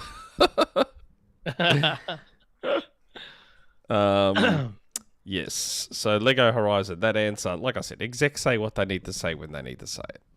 That's going to be the case pretty forever. much the gist. Because yes, Well, the another pushing the Superchat. hardware is obviously bullshit. Yes. They just don't want it on Xbox But also, because they play the console war game. because I know Cork and Steve was like, well, maybe they mean push the hardware as in try and sell more hardware, but they were like, no, push the hardware to its limits as in how the game runs. And it's not like I highly doubt the Switch and PS5 versions are going to be completely different from each other. So even then, if they were, you could just port the Switch version to PS4 and Xbox pretty easily. But don't the Lego games actually look and run okay on Switch anyway? Oh yeah, no, I mean they're art style games way more than anything. The Yeah. big one was Skywalker Saga because they went crazy with that one. But for the most part, those games normally look very nice in a simplistic but pretty art style way, kind of like Tchia. Yeah, like the really fancy ones you're thinking of, Nick, are stuff like Lego Brick Tales and was it Lego Adventure? The really artsy diorama style puzzly ones. They're a little bit more hyper realistic than the standard Lego type games. But this one looked really pretty. And obviously it's made in-house by Guerrilla, right? So Yeah, they had a partner helping them, kind of like with the MMO that they're doing for Horizon as well. So it is a first-party produced Sony title going to another platform at launch, which I think people just should get used to and enjoy because it's only good for us. It's not bad for us. Yeah. This is the new world, people. Embrace it. Like Aladdin sang. Don't. Not There's me. one more super chat, Nick. Jordan Andau, real final super chat since I've given so much. Jesse, can you gift a random game to a random person in the chat right now? No, I honestly have no way to contact Maybe I pe- can. You can't know if somebody's in who they are in YouTube chat, but if you go to discord.gg/XboxEra, I could definitely run a giveaway there. Wanna- If you're just going to Yeah. throw a code in It's chat, honestly, it's free. It's free to always come gonna into get- the community Discord. So You put a if code you're in in chat, it's here- going to get eaten by a bot. yeah, if you've got Discord, if you're on PC, discord.gg/XboxEra, all you have to do is find the giveaway, click the button, enter the giveaway. All right, and everyone. then Put it we'll, put it announce on it. your Put a game in phone. the chat. Write it on a piece of paper and then show that because bots will take it if you put text in. They always do. That's why I stopped. Really? Yeah, Yeah. it sucks. The moment they see anything that's like 25 or 15, they know it's Xbox or Steam, and they just immediately will use it on an If you account. want to DM it to me, Nick, I've got a pen and this paper isn't here. Xbox or Steam. This isn't Xbox or Steam. No, well, I mean, This it is doesn't matter. Origin. They know. This is Oh, yeah. Origin. They'll still get it. Or is it your Jedi Survivor code or whatever it was? Jedi Fallen Order? Yeah, Fallen Order. Yeah, Fallen Order. I've got a code for Fallen Order. Does anyone want Jedi Fallen Order? Just read the code out loud I've got- and let people write it. I've- That works too. I've got a code. I've got a code for Fallen Order here. Should I share it? Maybe I can share it. No, you can't. It would move all Okay. our cameras.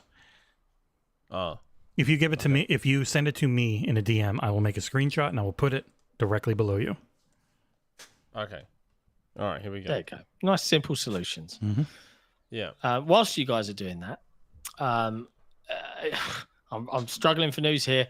A big acquisition was made in the video game industry. No, it wasn't Microsoft.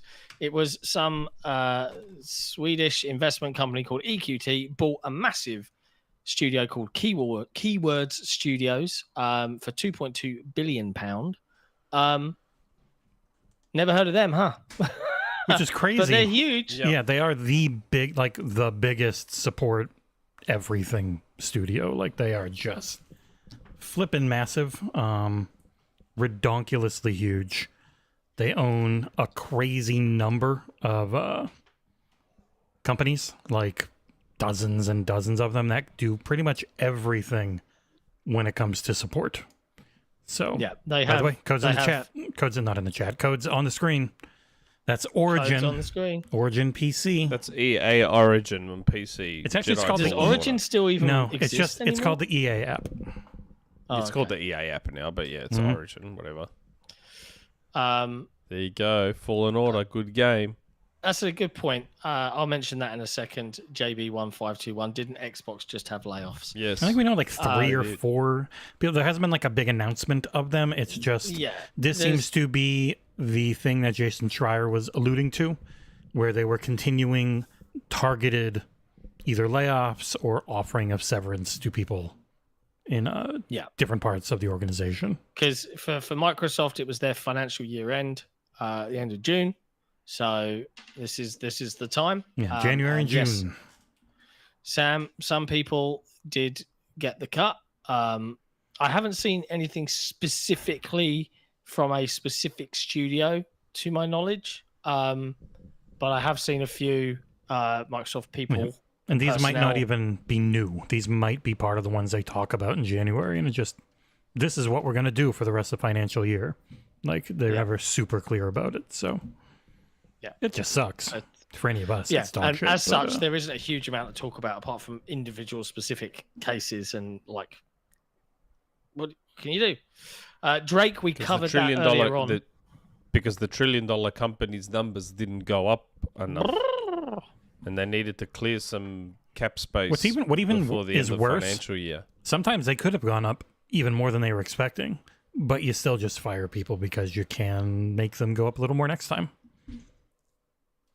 So rarely are any of these that we know of actually about like job performance. They're almost always just about redundancies or various metrics. And I understand it is the way it all works. I just, as not a sociopath, don't like the system itself. I wish there was a different system. It's Wow. capitalism, baby. He's muted. He doesn't even know yet. Yeah, Still, he is muted. yeah, I know he knows it, and he's just Still playing it up. muted. Nintendo. This is the only other thing I can talk about now. There's not much news left. Nintendo have officially ended the Wii U support, so that's it. You can't even get your Wii U repaired. No. Nintendo Japan are not repairing Wii U's anymore because Yeah. they've run out of the parts.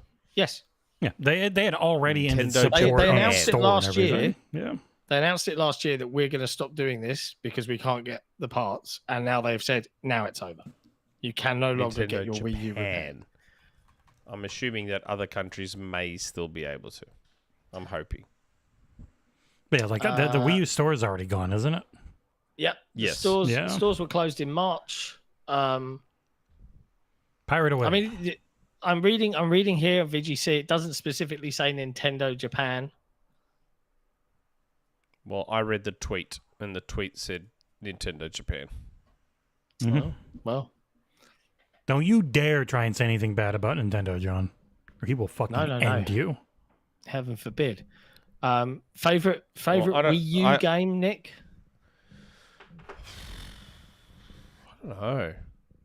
I mean, there's a lot of good ones. The Wii U had a surprisingly great library of games, most of which are also on the Switch. Yeah, it's the Wii U library goes to prove that what Phil said about how good games aren't everything is true. Yeah. 'Cause it had a lot of good games. It just The Wii had U bad messaging. and Dreamcast. The Wii U and Dreamcast are the two consoles that literally disprove the exclusive theory. Yeah. Because if that were the case, the Wii U and the Dreamcast would have been successful consoles. Because the Wii U's library is so good that it carried the Switch for the first 2 years. That's how good the Wii U's library is. Damn. Breath of the Wild, Wii U game. Mario Kart 8, Wii U game. New Super Mario Brothers U, Wii U game. Fucking... Oh my god. Donkey Kong Country Tropical Freeze. It's Zombie just- U. Yeah, but that wasn't on Switch. Probably It is wasn't now. on Switch. No. Came out on On PC. Xbox and PS4, Yeah, and PC. but it only works on Wii U. The whole point was the Wii U gamepad integration. It was such a good game. It was first-person Resident Evil before first-person Resident Evil. Yep. Set in London. Zombies Yes, that's how in we all London. talk. Zombies in Yeah, London. that's exactly. That's You exactly say my like you're accent. from London. It's not Yes, a I zombie. actually do. I might need to ring Nintendo when I get back home and see if they still have Wii U parts. Salva in the chat says they don't, but I want to ring them and ask them because I ordered the long life battery for the Wii U gamepad, and I'm hoping that those batteries haven't exploded. I should turn on my Wii U. It was a good console, underrated console. The Wii U, it's good. I think that was the VGC podcast this week. Not kidding. Let me look it up again. About the Wii U, The Wii U. And how great it was. Metroid Prime trilogy. Yes, podcast. Wii U was ahead of its time. Was the VGC podcast? Wow. Why was it ahead of its time? I wouldn't go I that far. don't. I'm not going to listen to it. I don't know. I wouldn't go that far and say it was ahead of its time. It was the predecessor to the Switch in so much as it sort of took that first step on that portable path. But even that's stretching it a little bit. Nick. I don't know. What? What is it you can't face? What is it you can't face? Oh yeah, Jordan Andel, I have one more thing to say. Nick, what is it you can't face? Why don't you just move to the UK? I would never move to the UK. I would tell you don't do that. I would never move to the UK. If I I hate could cold move weather. to Australia, I would move to Australia, but I can't. We do should all that. move to New Zealand. I feel like No. we get really bored. No, just go Yeah, live where the I would hobbits not. do. Make our that would be XboxEra U. We'd buy out that plot of land. Just That live in still has all the Hobbiton. hobbit homes. Yeah. Yeah, I mean, I yeah, wouldn't fit, but you would. Yeah, I'd be right at home. Lovely. No, I'm not going to the UK. No chance. You want to come to Then I'd be America? leaving the footy behind. I'd be leaving the footy behind. You couldn't do that. Can't do that. Can't do that. If we want to That have is I what even you came up can't here and face. went to the footy. give it like 10 years. If I you can't want face, warm weather that won't What? immediately kill you, you have to go to like Alaska or Antarctica. man. It will also be 190 I- Celsius. Salva just said it as I was about to say it. Melbourne's winter this year has been next level. We've hit like negatives, which has never happened before. Ooh, God, sounds We've nice. hit like -1 and shit like that. It's like, oh my god, it's so cold, Wow. and my ducted heating is still broken. It's been a Still heat needs to index fix of it. 110 every day here. I hate it. Super high. It's incredibly high UV and So humidity. unfair. It's super high humidity though, Nick. Like incredibly high. It's like you're walking through a sauna the whole time. It sucks. Yes, Mr. Schweinstein, Australia is still part of the Commonwealth, Oh. and we always win the Commonwealth Games. Well, there's another code in Um, chat from Zack Reilly who renewed his Yeah, membership. Zack Reilly, member for 11 months, who has put a game in the chat. I can't compete with those super chats, but here's a fun Steam game. This is War of Mine, and there's Good a game. code there. Good game. Very Should I sad. try and grab it? I'm gonna try and grab it. Don't- Not you. You try and grab it from the You would community. never You play do. that game. You would never You play haven't that. even. It's not even a Mac version, bro. Just like, what are you doing? Don't let Nick grab this, please. There, chat. I got it. Hold on.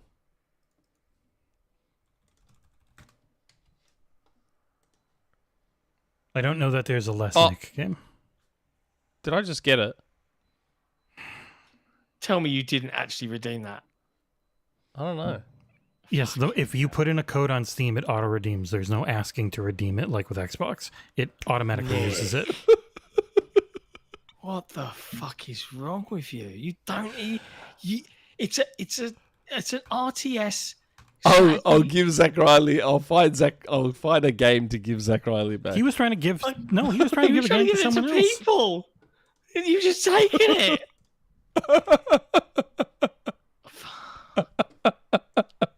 The game does work on Mac if you buy it for Mac, not the other version. So I can't. I don't. Come on, guys. You're not fast enough. You're not fast enough, people. I've stopped giving you stuff because I know you never play it. There's no point. It's just your digital hoarding. I'm trying to fight that OCD. So bad. I can't believe you just did that. That's shocking behavior. Absolutely shocking. Everybody, I am so sorry that this is who he is. All right? It should have been for you. You know, this chat's watching £100 super chats rolling on by, and it's like, oh, a game from 10 fucking years ago that I could buy for $2.99. Let me just steal that from everyone. You, honestly. Oh shit! Here's another game code: Food Truck Simulator for the Switch. Here we go. Thanks, Geordie. Hold on. I'm going to read this out, Nick. Apparently, you've got form. Abdul114, YouTube member. Nick grabbed Mike Morales' Steam copy from Hargeet's Super Chat once. Is this true? I did. Yeah, I did. You just stole Miles it? Morales. He put Miles Morales in the chat, and I redeemed it. Hold on, let's see. Is that going to work? Oh my god! What game is that, Geordie? Hold on. Like, Error code. The product corresponding to the code you entered is not currently available. Damn it. I guess no food truck simulator for me on Switch. I don't know how I feel right now.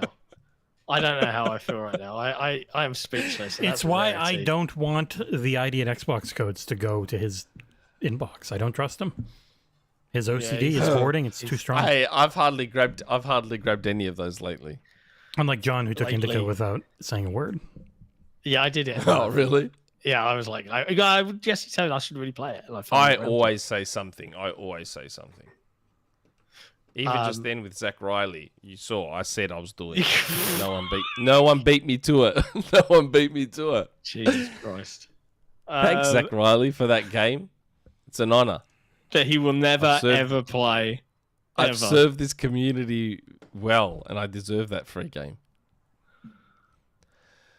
Jordan Andow with a super chat. Final chat. Nick, got any rumors this week? Can we have the best one you've got, please? No. I haven't. No one's None reached allowed. out to me lately. Insider game is pretty dead. It really took a nosedive in the last couple months. They're almost all gone. Yeah. It's hilarious. Did I really get that game? I don't know. There was another one. John, play the guitar to annoy Jesse, please. Also, you're struggling for news. Any for me yet? We've been very, very busy. There's a couple of people we do need to talk to. So just sit tight. We'll get round to it. I'll be honest. I don't need any more writers for reviews. So I always throw that out there. It would be news. We are a very small team, but pretty much everyone on it has done or can do reviews. So that is very covered. It really does just come down to the very boring SEO, rolling stuff, and occasional news. That would be about it. Yeah. Also, more gaming news. EA FC 25 release date leaked. Did it? I have no idea. EA So? FC? It's Why is going to that be news? early September. That would be my guess, because that's every year. Oh, EA Sports FC25 release date revealed in new leak, coming out September 27th. Apparently, Later September. I was off, but it's there always. you go. I did get it. I did get It it. comes This Of course from you was did. mine, Bill Final Cut. Bican from Deal Labs, who's pretty accurate. I really did get the game. Yeah, no shit. That's what War of happens when Mine you redeem Final a Cut. code. Right.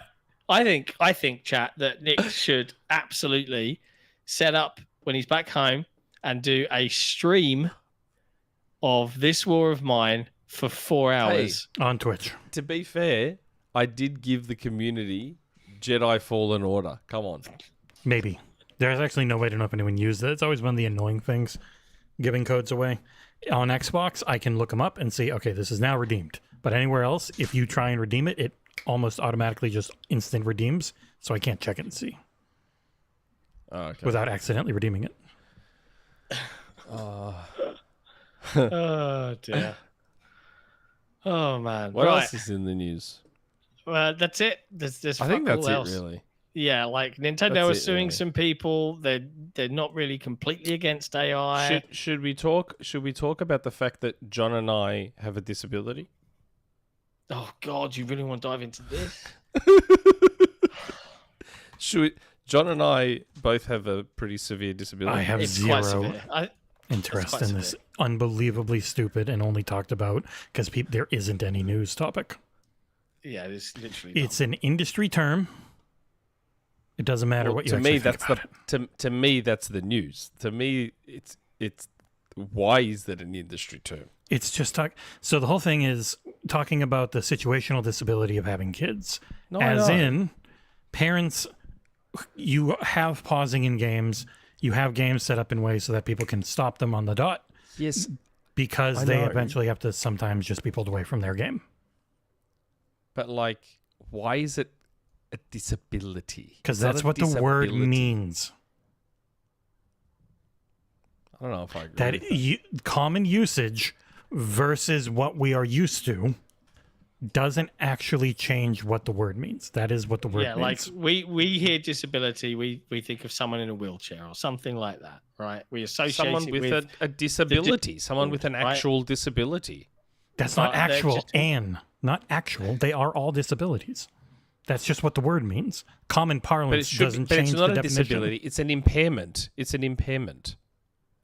And it's not even a situational impairment because just because my kid is around, I don't have to attend to my kid. It's a choice I'm making. and So- I don't.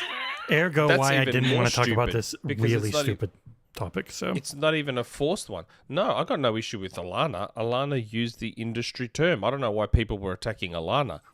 pretty. She My was issue is talking about it. That's it. It's that dumb. my issue is with the word disability being used because it's wrong on a myriad of levels. It shouldn't be used that way, and it's a little bit offensive. I don't care. It's also almost offensive to people with real disabilities who are struggling in life. to be Most of like, them "Hey, can you got understand what kids." words mean, though, so they're probably Disability. fine. Yeah, don't know I've about seen that. a lot of people like who That's work insulting in to them.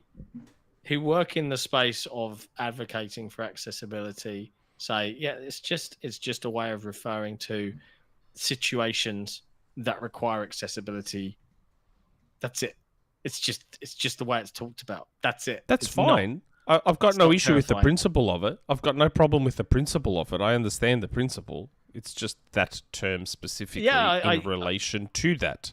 I feel like it's kind of dumb, but it's not something I'm going to get up in, my knickers in a twist about, like it's just. I'd never heard of it before. I had never heard of it before this started. I don't That's because care. I'm almost just saying, like, everyone who it's- covers video games has no idea about the industry and how it works.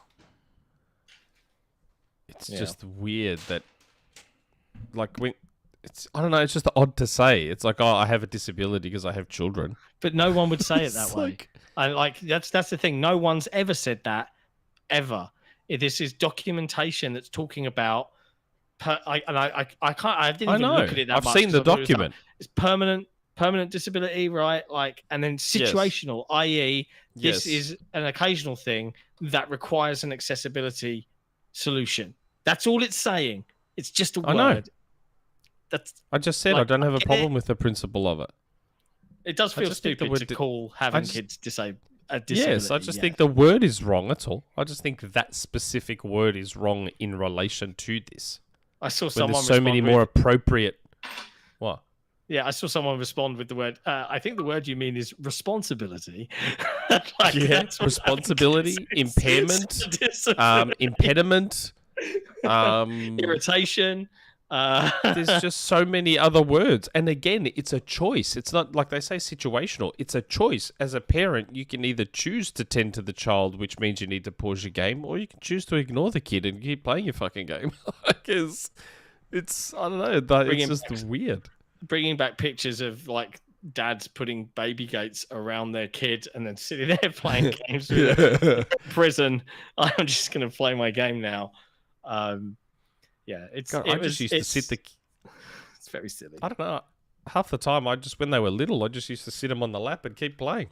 Yeah, I've got Didn't tons of even pause pictures. I'd give them an unplugged pad. Be like, copy me. Here you go. Yeah, give them an old 360 one when the Xbox One ones came out. Yep. It's like, yeah, you chew on that. You chew on Dad's thumb skin that's kind of molded into the plastic. You just nom on that. Here you go. Shut up and leave me alone. Again, it's not a front-facing thing any of us would ever see or heard if she hadn't used it in a video. It doesn't affect or do anything to anyone. It's not defending it. It's me just thinking it's completely pointless to worry about it. It doesn't mean anything. It doesn't matter. It's not. It's one of those things where it's like it's not front-facing. It's not public-facing in any way, shape, or form. It's just a term for people in the industry to quickly think of. Okay, yeah, it's when they're talking about that thing. That's all. Yeah. But any discussion around it then becomes this get angry off, led by people who are in the middle of a really slow news. No, I'm not talking about you. I'm talking about where it all started from, where it came from, why she started getting attacked. It's because there are so many people that are just really trying to constantly stay in the loop and keep making money on social media and YouTube and stuff. And they're desperate for news. And so they looked for something they could hop on immediately because it didn't make sense to them. And then there are other people who want to have real conversations, but that's a lot less. That's what I thought we were doing. Look at the chat. We just did. I will say, I've noticed that a lot lately. Like people still talking about like that Grums guy and his thing. But then here's the thing, and this is just an opinion out on my own. There are people that keep bringing him up and like pointing it out and talking about it, and then they then respond and make more content, and then the cycle keeps going. And I'm like, to the sensible people out there that know that this is just a grift, like it's literally just farming negativity and hate for money. If you stop talking about them and just ignore it, it gets quieter and it goes away. Zack Reilly has put a game in the Discord. Hold on. Nick, I'm going to boot you from that Discord.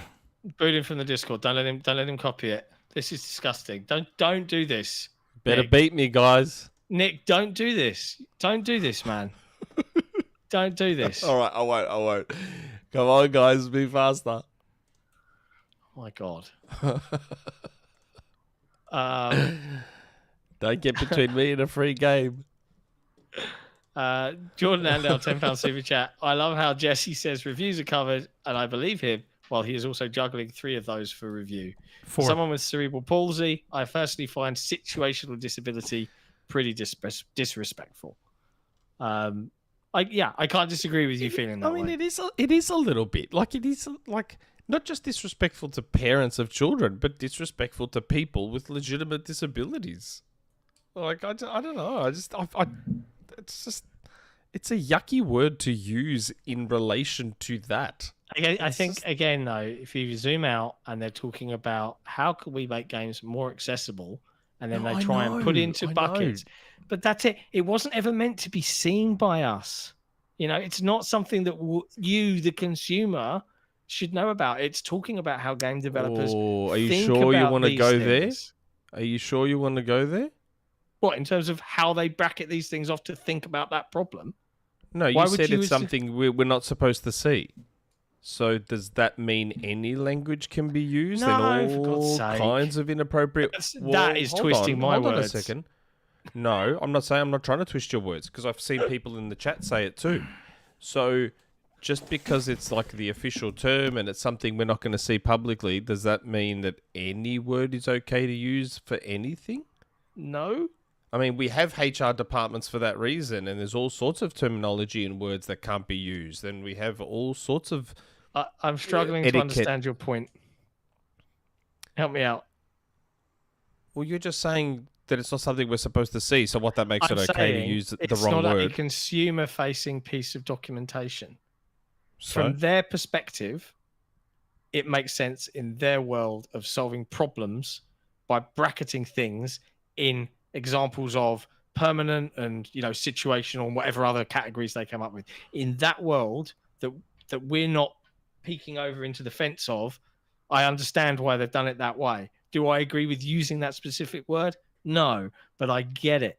But I'm not advocating for that they'll suddenly start using completely unacceptable words just because we're not looking. Like, that's not what I'm saying. I'm just saying I get the categorization and why you could lump those things into a general phrase of, hey, we're talking about disability. Let's make a phrase, a bucket up called situational, things that are sometimes a disability. And I understand that. That's it. That's what I'm saying. I'm not saying, hey, let's, like, it brings back memories of 343 using a disabled Spartan like iconography, and people got really upset with that. You cast your mind back, there's like Halo 4. Oh, yeah, I do remember that. Right, and people got really upset with that because I can't remember the words that they used with it, but it was in like a slideshow that was like probably shouldn't have been publicly used in the same way, right? But it was like, that's not really correct. So, yeah, it's just like, again, to Jesse's point, this just feels like people leaping on something that's kind of innocuous and it's not really meant to hurt anybody. It's just developers trying to solve problems, and they just make it into this absolute mountain of a molehill. That's just my opinion. It's like an arsehole. I mean, everybody's got one. Making a mountain out of a molehill is what the internet does, but... Yeah, very true. Very true. Yeah. It's good old Collingwood super chat in the chat. Yes. Good old Collingwood. News. How about Xbox isn't coming to TGS? Well, I thought they were going. They're just not doing... We have no idea yet. So it got reported on that, they're not going to be there, but also like they haven't had I don't think they've had a floor presence. I think they had a stream, which they didn't announce until after Gamescom last year. So they could still be there with a stream and announce it early to mid-September. We just don't know. But it got reported as, they're definitely not there. And it's like, they might not be, but they might be. I don't know. It would be I feel like it would be a bad look to not be there. I mean, they're going to be at Gamescom, and no one else is. Like, they're I don't know.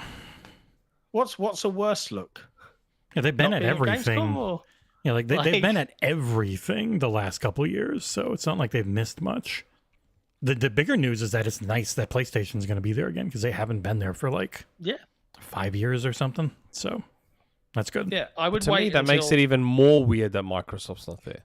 But we don't know that they're not there yet. They're not listed right now, but Microsoft also have to get Gamescom out of the way first. When's so maybe TGS? Late September. Oh, okay. So they announced last year, if I remember correctly, they announced last year a couple of weeks after Gamescom that they were going to be at TGS. Yeah, it's 26th to the 29th of September. So, and they announced it like September 5th or 6th last year that they were going to have a stream. Yeah. So they'll probably do something. Like, they might just do a little digital stream. They might not have a show floor presence. The last couple of years have just been a little digital stream, and they talked about some stuff coming to Game Pass and whatnot. Nothing huge, but yeah. Okay. But there you go. That is pretty much all of the news. Like, there's literally not much else to talk about. So I suppose, dear chat, if you would be so kind as to hit that thumbs up button if you haven't yet, and not leave. Everyone leaves. And then we'll do a little bit of silliness with name a game. Hitting that button and setting up a button.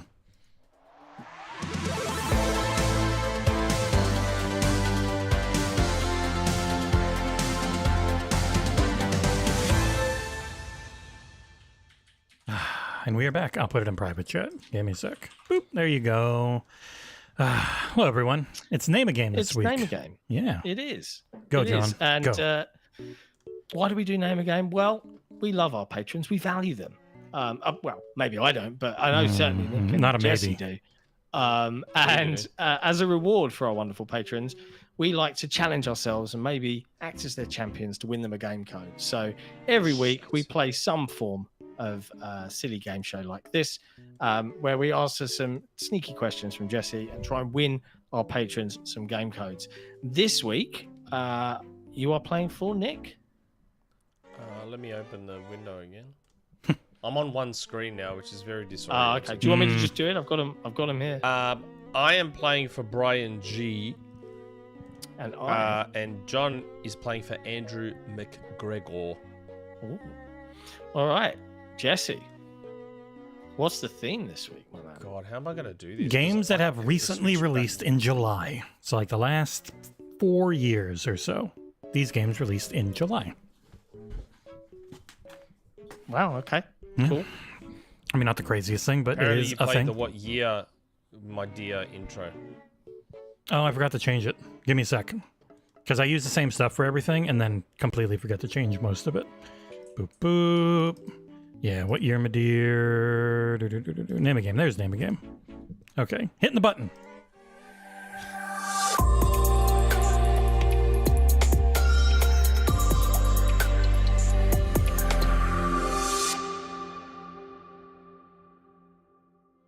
And we're back. Yeah, I use the same scene. I just changed the video file. Yeah. So, recent July releases. So that means I have to keep switching between the buzzing tab and then StreamYard so I can see the private Yes, chat. you have to swap between two whole things. Or if you were on a Windows PC, you can just have them side by side by dragging them. Boom. I am Easy. on a Windows PC. Oh no, I'm not on a Windows PC. Yeah, you're on your Mac. Why don't you just I don't know how split to them help on like half and half? You probably like- can on a Mac. I have no idea how, but yeah, you could have one probably can. on the left and one on the right. But all right, number one is one compound word. Well, I'll get it to copy so I can put it in private chat for you. That compound word is Outer Savage. Outer Savage. A recent July video game release. These are all within the last 3 or 4 years. Outer Savage. Outer Compound Savage. word. It's a compound word.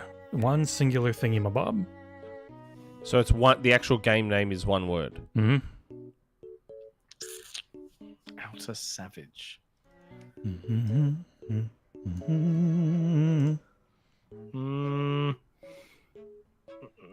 Mort got it first. Way to go, Mort. Word. One word. It's not ringing any bells. Outer Savage. Mm-hmm. Ooh, I got a good one out of Racking NC. my brains. This was a recent Game Pass release in July. Within the last 4 This years. year? Within the last this 4 year. years. Okay, last 4 years. Yeah, because it's only the 7th. I mean, there's been stuff announced. They could have yeah. been. I could have used one of them. I don't know how the hell I would have done. Any Like clues? that was it. Outer Savage, Recent Outer Game Pass game. Oh. 2023 July. How's that? Far better than it had any right to be. And tricked your friend into thinking an old time series was coming back. Running the timer. Oh, Nick. that's easy. Yeah, Exoprimal?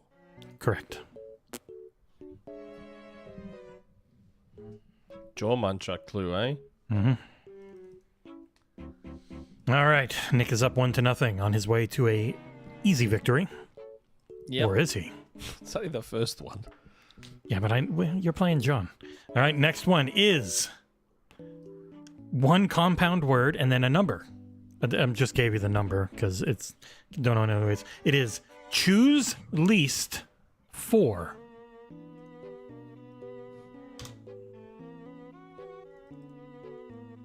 Choose least 4. This one's very bad. Choose Bam, bam, bam. least. Choose least. Starting the timer up. Ooh, chat has got it. This isn't Xbox game specifically, is it? No, it's any game released in the last 4 or 5 years in July. Timer is up. Going at 9. Oh, I gotta put us on desktop audio. Boop, boop. 5, 4, 3, 2, 1. Kevin and Barry Donnellan in chat got it. It is Pikmin 4. Ah, nice. Yeah. Choose least. Pick min. Minimum. All right. I didn't say it was good, but it does Smart. work. Smart. The next one is awful, and I love it. It is extremely long, so I'll put it in chat and then start typing it. It is multiple inhale apropos feller home : ascendance of the pull dash behind concerning.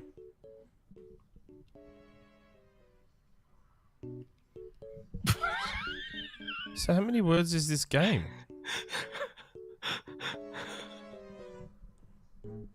7. Oh my god. You son of a bitch. Multiple inhale apropos feller home : ascendance of the pull behind concerning. First thing I see in chat is just fark me. Yeah. This is silly. There's a hint I can give that would make it way too behind- easy. Is pull behind concerning 2 words or 1? I don't remember. 1? 1. Inhale apropos. It's 1 word, but it's a compound word. I'm not gonna get any of these. This is absolutely killing me. It is not Peppa Pig. It is not Leisure Suit Larry in the Land of the Lounge Lizards. That would have been a fun one. I feel like if you get the first 3, you get the whole thing. Starting up the timer, I'm going to give a hint with 2 seconds left and see if you, because it might be too good a hint. Timer's going 9, 8, 7, 6, 5, 4, 3, 2. Nick reviewed this. 1, 0. Double Dragon, Rise of the Dragons. Double Dragon Gaiden, Rise of the Dragons. Wow. Guy Feller Home Den. Multiple double. I feel like I am not gonna win this at all. This it's not happening. What's multiple inhale apropos? Double drag. Apropos is on a subject. Feller, guy, home, den. Ascendance, rise of the pull behind, drag, concerning, on. It works. Nope, I won't read that super chat. It's my game. I'm in control. Can't buy your way. All right. Well, no one got that easy one, so let's go with another one as equally difficult. These are all horrible. All right, I gotta make sure this fits. It's real big. Again. All right, put it in chat for you. Said. It is pentagonal evenings at a man who was fingered. Defense puncture. Nick. Five Nights at Freddy's. I don't know the other two. We gotta get the whole Five thing. Nights at Freddy's something. John, do you have any idea what it might be? Could you steal this one? Defense puncture. The most recent one, as far as I know. Yeah, I can't remember the Five the Nights at subtitle. Freddy's. Self-harm. The- Nope. Self-stab. Incorrect. I don't It know. was security breach. Okay. Do I get half a point? You'll get consideration for it if you guys can't get 3 in total. All right, the next I one, think that's fair. a single I got word. the first part pretty fast. Yeah. I got the first part pretty I mean, fast. Freddie got Start fingered. off well. A classic. All right. The next one, a single word for a single word game. That word being poem. Nick. Fable? No. A very recent, last July Game Pass game that I think we were supposed to review and never did. I don't remember if Soul actually did it because it was in relation to his culture. Uh, John. Toem? No, Venba. Literally just means poem. Oh, okay. Oh.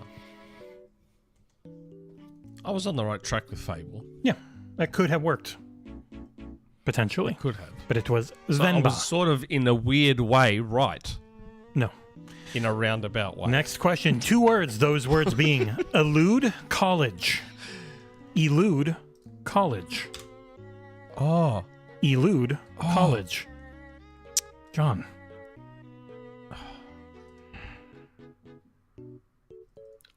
I don't know, man. Fucking idiot. I mean, what? Oh.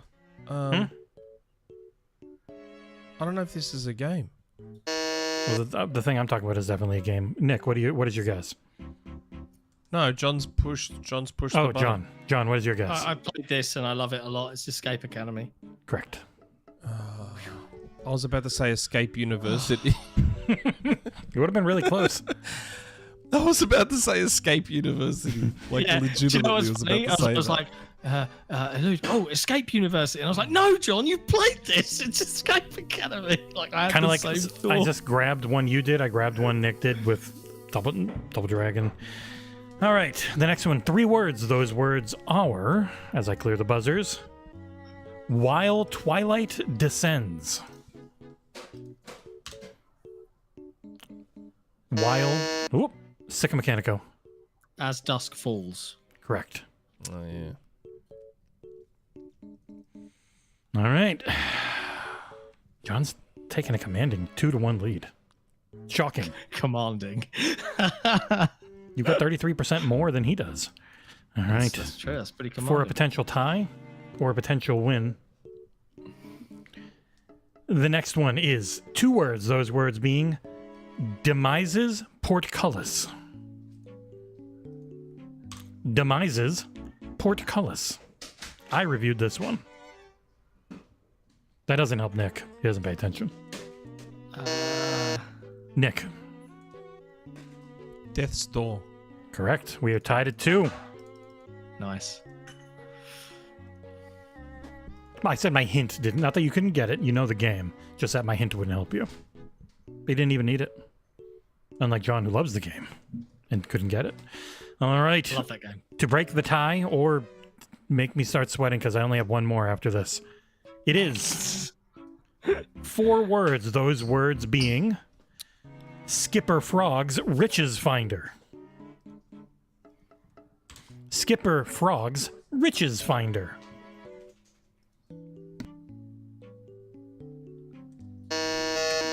Sick. Now, I don't know if I fully know all this, but I've got Captain Toads. Right? Am I right so far? Hate how I have to switch between the fucking tabs to buzz. Right? Am I correct? Is it so Captain Toads, Treasure? Can you please put the It's timer gotta on? be. It's gotta be. It's Can gotta you be please Hunter. put the timer on? That's all Nick. I'm gonna do. No. Treasure Hunter. Nick, take the Captain take the win. Toad's Treasure Tracker. Correct. Oh, I would have got it anyway if I didn't have to switch between fucking tabs. yeah. You don't have to I, switch. I knew Captain Toads, but I did not know the rest. So Yep. Well, well done, the Nick. closest Nick wins. name a game we've had, I think. Yeah, that was very close. I only had Well one played. more. It was The Climb. What was the? The Climb. The Climb. 2 words. Oh, One 2 of them being words? the. Yeah. 2 words. oh. The Climb. That was the last one. There is a game called The Climb. It was not that, though. Nick. The Ascent. Correct. Nice. Oh, Nick double there you one. That one secretly counted. I didn't tell you guys, though. And the fun at Five Nights at Freddy's as well. You were very close, well, but congratulations to Brian G. If you reach out to Jesse on discord.gg/XboxEra or in our forums, he'll... and I checked the Patreon as well, so you can DM us on Patreon. Nice.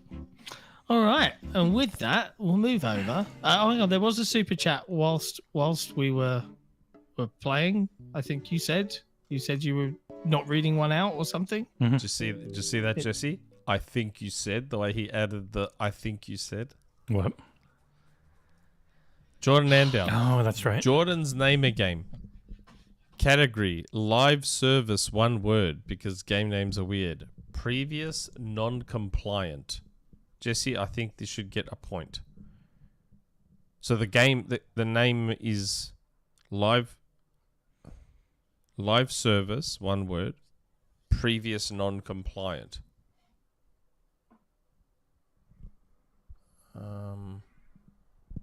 So it's live service, previous non-compliant. Is that right? It was a live service game.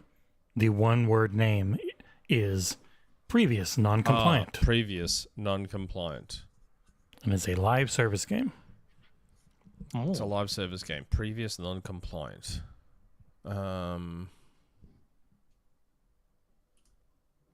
Previous non-compliant.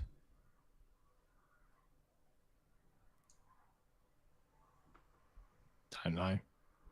Before something? Don't know. I don't know. What is You have it? to let us know. Let us know, Jordan. What is it, Jordan Ender? You have to tell us because we don't know. Oh, X-Defiant. Good one, Clicker M44. X-Defiant. Good one. Yeah. Smart. Smarter than me. Not that that's that hard. All right. It's time for now Yes. Jordan Ender, X-Defiant. Yeah. the wonderful Yep. patrons community questions. So every week. No, it's sound not, so it's not miserable. time for that yet. It's Oh, not time for the patrons community questions. It's time to thank our patrons first. yeah. We have to thank I them do that first. as part of the spiel, man. Jesus. I say Mike, every fuck week. you. It You gets know. it gets its own timestamp and everything. That's how much the patrons mean to me. They get their own timestamp. Because we need to dedicate a whole section to thanking the patrons. You just go straight into community questions where I've got to sit John's there never- every he's time n- and say, John's never gonna beat this rap about his absolute hatred for our patrons. Hate you to see can it. never thank the patrons too many times. I would say you hate to see it, but we would never hate to see it as much as John hates the patrons. No. Like, the whole reason we're even doing this is because of the patrons. This show would have stopped ages ago if it wasn't for the patrons. No reviews, no podcasts, nothing. Nothing. They don't make any money. Nothing. No StreamYard subscription. I mean, unless you got a Jordan Ando and they're constantly giving his final super chats. No forum server maintenance. No, nothing without the patrons. The patrons do all of it, especially the grand benefactors and exec producers. That's why They're they have all those right. labels. They're okay. They're okay. They're good. That's why they get those labels. Because they exec man. produce the show. Well, I put I down. hate that this might actually be considered a real thing. That I, don't I like had the to fight patrons. John to be able to put the grand benefactors' names down at the bottom. Like he was like, the patron scrolls enough. They can be at the end of it really tiny. I was like, I had This to is fight him. this is I had to work libel. with pre-drag to get that animated crown made. Like John was against it the whole time. slander. This is a lie. It's because John thought that he'd have to do it. He forgot that Jesse does it. And pre-drag. Pre-drag works a lot. Yeah.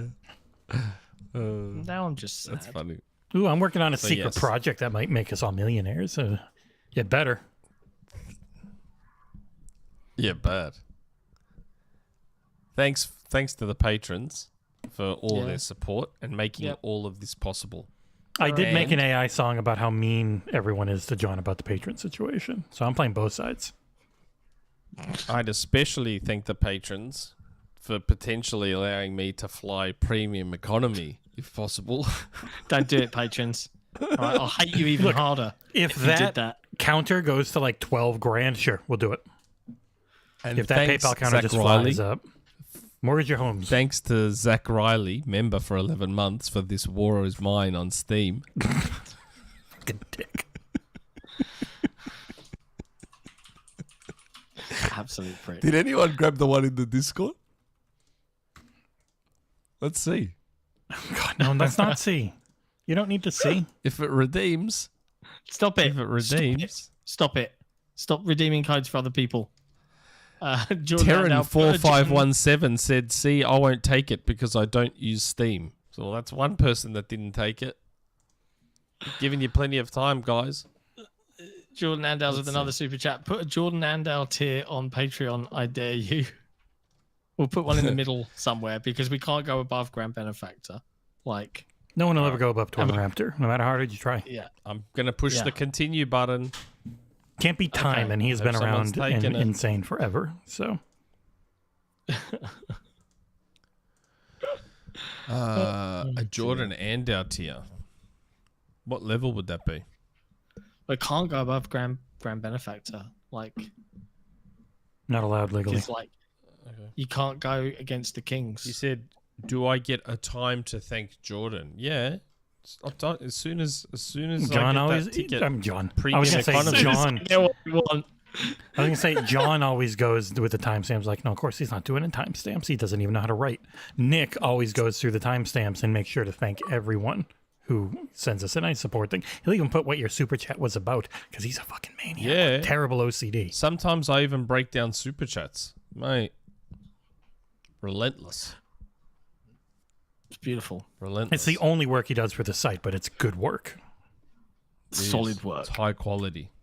It's high quality, and it's a preview of what is possible if I get to do this full time. Imagine if I am applying that level of detail and dedication to everything. Yep, DSO, man. Right. As a patron, I want community questions. No more thinking. Got it. First question. Okay. Community questions time. As a perk of being a patron in XboxEra, you get to ask us community questions, which we will ask on the show. And now it's time for those questions. Okay. Jesse, brother.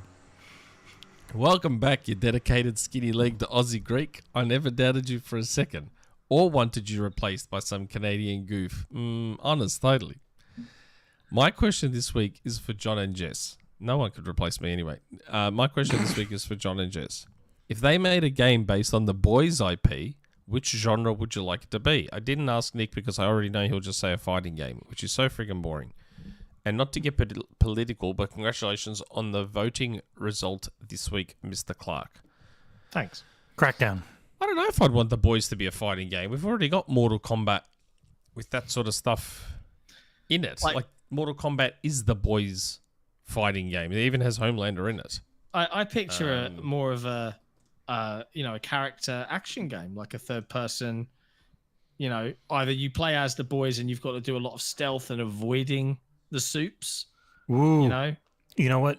It's like the Splinter Cell Mercs versus Spies mode, but it's the Boys versus Soups, and you've got like a couple of super powered guys going around, and you got to try and sneak and do various things to depower them, or it's just Crackdown and you're super powered, but you rip people apart and it's super violent. Yeah. I don't know. You know what I reckon the Boys could be? And this is going to be very surprising coming from me. I reckon the Boys Visual novel could work as like a Telltale game. Yeah, it could.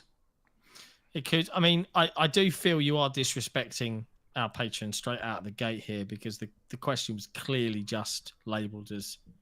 But it Jon was and Jess. incorrect because my brother assumed fighting game, but it's not. So if it had been fighting game, I would have had to mute Nick and kick him off the stream. I reckon it could work as a Telltale game. So if it has the TV show writing and not the comic book writing, because boy, I did not like a single character in the comics. They were all bad. Hang on a second, and you can timestamp this one. Abdel114, YouTube member of XboxEra, someone just discovered Avatar Pandora on Game Pass. Well, I mean, Ubisoft Plus, so it would make sense. Well, that's not Game Pass. That's not Game Pass. Ubisoft Plus is $18 a month. It's not a part of Game Pass. It is $18 a month itself. I thought all the Ubisoft games ended up on Game Pass because of that, because of Ubisoft Plus. No, whatever. they have a deal to bring some games to it, and it'll tie into your Ubisoft Connect account on PC. But that's still only a handful of stuff. Oh, okay. But yeah, no, that would make sense. That game's excellent. Like, that game is... I hate the Pandora IP, the Avatar shit. Not into it at all. Don't like those movies. I don't care about Jake Sully or his family. But that game is awesome. Like, legitimately great. And you can probably beat it in like 18 hours, Nick. It's not unbelievably long. It's so pretty. And yeah, it's I've the started best. it. It's the best looking it. thing on, like, that Snowdrop engine. My God. It's absolutely one of the best looking open world games this gen. Like, it is gorgeous. Maxed out on PC or the performance mode on Xbox, even. It's just no matter what, it always looks good. Yeah. Yeah, it's not bad looking. Yep. Okay. But yeah, Telltale game. And you're one of the, like, Huey or one of that group, and you're trying to figure out how to take down the soups, and you're doing investigating and stuff, and I reckon it could work as a Telltale game.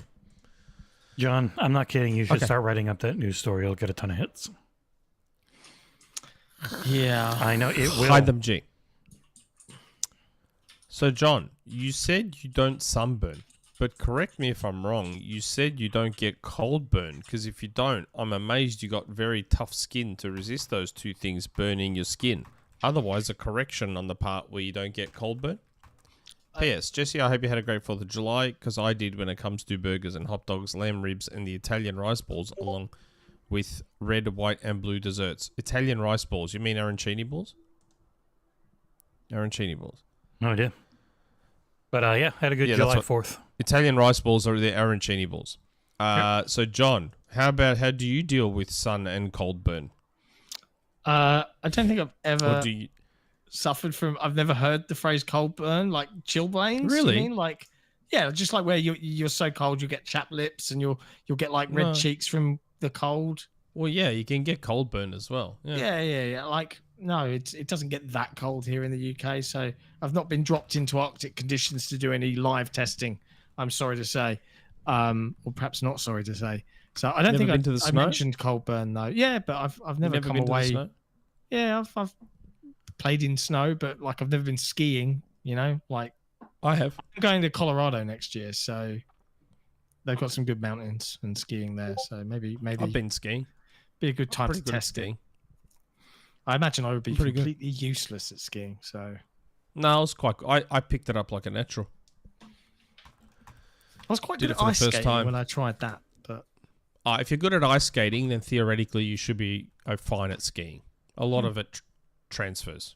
A lot of that same balance and movement transfers. That's part of the reason I picked it up straight away, because I was really good at rollerblading. But weirdly terrible at roller skating. But ice skating I was fine with. Don't know. Strange. Yeah, I'm not great at roller skating either, but I'm great at rollerblading. Maybe that single line is just I only had like quads, better for balance. You know, like the four. Yeah. I always sucked at roller skating too, but rollerblading, I just bang, do the fucking overlaps and crossovers and all sorts of shit. Anyway, LeeLayfield. I barely got to talk about Hi, guys. July 4th. Thanks, Nick. Oh yeah, I didn't have any hot dogs or hamburgers. We talked about. I had a cheddar wurst with caramelized onions. It was very good. Other than that, I just played way too much Kunitsu-Gami because I'm trying to keep up with everything. Superchat. Talked about the arancini balls. I didn't have any of them. There's a couple of super chats. Jordan Andow, I'm a Patreon and missed the thread. So my question is, can we get an Xbox era song and music video? John can play guitar, Nick can dance, and Jesse can sing. No. Or do spoken word. Absolutely not. You got the AI music before the show. That was a huge investment from us. All those songs. There's like 7 of them. So that was the best we can do for now. Maybe. Huge investment. Before my voice broke as a teenager, before the balls dropped, I used to have quite a high pitched voice. Me too. And I actually used to be able to sing back in the day. To the point where one time we were on the bus back from school camp, and I had my Walkman on, and I was listening to Mariah Carey because I was obsessed with Mariah Carey back in the 90s. And I was singing to Mariah Carey, and one of my mates took my headphones off and told me to shut up and stop singing. And I said, why? He goes, because you sound exactly like her, and it sounds weird coming from a boy that you sound exactly like Mariah Carey. I used to be able to sing real well. I had an I can't sing now. extremely extremely high voice when I was young. Until I hit puberty, every time I'd answer the phone, people would say, "Hey, Jackie," just my mom's name. So I got you guys beat. My mother didn't have any daughters. So Neither did she mine. used to enjoy Disney films by taking us, right? And I knew a lot of the words. Okay, I still know all the words to The Little Mermaid. And I used to sing it all the time, and my mother absolutely adored it. There's videos of me. Why is that such a surprise? Yeah, I you saw think I it don't know the all- words yeah. to A Whole New World and all that sort of it's stuff not. as well? It's more the singing the Gelly parts. But the funny thing was, my younger brother got embarrassed about going to the movies to watch Disney films with my mum before I did. I used to watch all the was just Disney like, films at it's the all right, cinema. mum. I might be 14. I'll still go with you. It was just like, yeah. But yeah, You know, you're describing completely normal behavior, yeah? that's good. That's good to know. I was very Yep. good at singing. it's that Everyone's whole like, so I went- toxic masculinity thing in the UK. It's real bad. I Yeah, went to it's the pretty I brutal. went to the cinema to watch all the Disney movies and Pixar movies, and I still all of those. love them. I still love them. Turning Red was great. Yeah, I'd it was slightly Turning watch Red it. was fantastic. Yeah. Turning Red is the one that should have been in theaters because Lightyear sucked Yeah, Lightyear did suck. I heard Inside Out's very good. donkey ass. Inside Out Two. 2 is great. Yeah, I want to go see it. Yeah, Well, I want it's to see really it good. eventually. Inside Out 2 comes out on Disney Plus next week. Oh, nice. That's good to know. Yeah. I was just Also, about to for go to the Bluey cinema and fans, see it. speaking of Disney Plus, there's a bunch of mini Bluey episodes now available on Disney Plus. Nick, like do little not mini take that shorts. code. Saw you looking. Yeah, I Um, just saw. yeah, don't. And just to answer Jordan's No. super chat, I've put a link. Ollie in the Ollie chat. World. Yeah, I put a link in I the can chat. get. to I'll get really you a old copy if you really want it. Don't take metal. his. music video of mine from back in like 2002 or 2004 or something like that. So enjoy that. There you go. Never giving Nick a code again. No Ollie Star Ollie Wars World. Outlaws for you. Oh boy, Ollie Ollie World. I'm not kidding, Nick. You want any of these upcoming releases? You want a copy of Call of Duty or anything? Gotta stop taking the. I won't grab it. I won't. Grab Yeah. it. Yeah. I did watch Despicable Me 4 last night. Mm. Wasn't bad. Yeah. Those movies have great soundtracks. But that's because it's usually 80s songs, which obviously resonate Of with someone of my age bracket. Someone who is 80. It makes sense. in the Ooh. 40 to 44 box ticked. Starting to really feel my orange juice here. Yep. Inside Out looks fantastic. My daughter has seen it, but we haven't It's seen so it yet. good. I loved it. It looks great. They're gonna do nothing but sequels for okay. a while. Just fine. Yep. LeeLayfield. failed. Hi guys, hope everyone's had a good week. I'm really looking forward to the Dead Rising re-release. Re-release. As a kid, I got the 7-Day Survivor achievement. If you know, you know. Going to challenge myself as an adult. I practically like the announcement being so close to its release. Question. Has anyone tried the Amazon Fire streaming yet, or cloud streaming in general lately? I think a lot of people who got upset haven't given it a chance. I've tried it and it was fine. I prefer my console, but it's a nice addition. Plus, I thought we all knew this was coming. They had talked about it, yeah, I'm especially with spewing LG. Like they talked about doing it with LG, and then it never happened.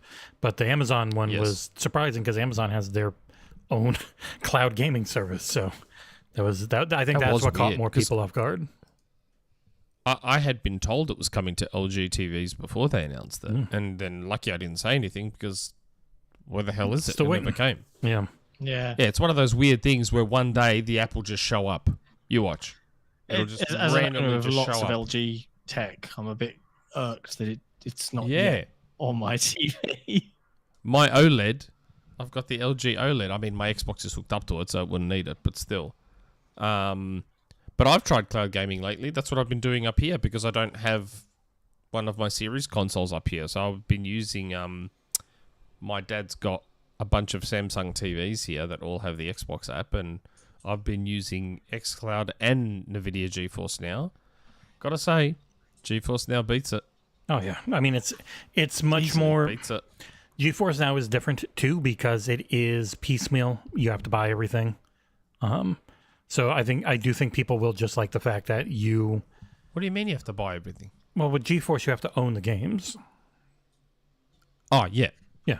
I'm saying you have to buy each individual thing you want to use on GeForce, but the hardware is better because it's literally just a really powerful GPU in the cloud instead of being a good but still weak comparatively console server, especially when they get chopped up into Series S profiles. But like the main thing that Jez has talked about lately is it seems sooner than later it will be the stuff you own if it being on cloud, but that'll still probably, if I had to guess, be similar to PlayStation 5's version, where it's a select group. Hopefully, it's way more than PlayStation 5's version, because that select group is teeny tiny for the stuff you own that you can stream, let alone the places you can stream. Cloud's good, though. It's a very nice thing to have. Yeah, I think it is. As an additive, complementary thing, I think it's great. Mm-hmm. No, speaking of, yes, I'm going to have to get used to cloud because I already, and this is going to make John mad. A year ago, I sent a message to Valve when the Steam Deck OLED was announced. It was like, hey, could we get one of those? People always ask how games run on it when we do reviews. They never responded. And I ended up getting the Legion Go from Lenovo. It's great, but out of nowhere, speaking of out of the blue, I got an email from Valve saying, hey, just saw this. Do you still want a Steam Deck OLED? And I was like, sure. So I'll add that into the XboxEra review pile of stuff that I do is if I get a Steam code, which I very often do now, how does it run on a Steam Deck? And I'll be using cloud on that probably too. Can you send me the Steam Deck? No. Since we can't get them in Australia? I mean, I could, but I won't. I want it. Well, then send me the Legion Go. No, I use that too. I have over 500 games on Steam. Send me something. I do. I give you a bunch of game codes. Look, it's not my fault neither of you guys are in the U.S. Like every U.S. PR company is like, here you go. Place. I try. I reach out to UK. I reach out to Australia. They have jack shit, and they literally tell me we have nothing. We can't. Like, I was very lucky to get that prompter to you, John. Like, was it Elgato? Yep. They were actually like, hey, he's in the UK. Is that okay? I was like, yep, that's fine. Because it's almost always a regional thing. They're like, no, you got to talk to our regional people. And I try, and they never freaking respond. So I will try. Right. I'll be doing the review of that Elgato teleprompter next weekend, interestingly enough. So looking forward to that. So, yeah. Brit is right. Beverly Hills Cop 4 was actually pretty good. I've heard that. Not watched it yet. Not watched it yet. Maybe we'll do a second Netflix. I liked it. We got to do one. Yeah, we should. It really struck a nice balance between capturing the vibe of Beverly Hills Cop without leaning too much into the nostalgia. It leaned into it just right, but it modernized Beverly Hills Cop without being all, how do you do, fellow kids?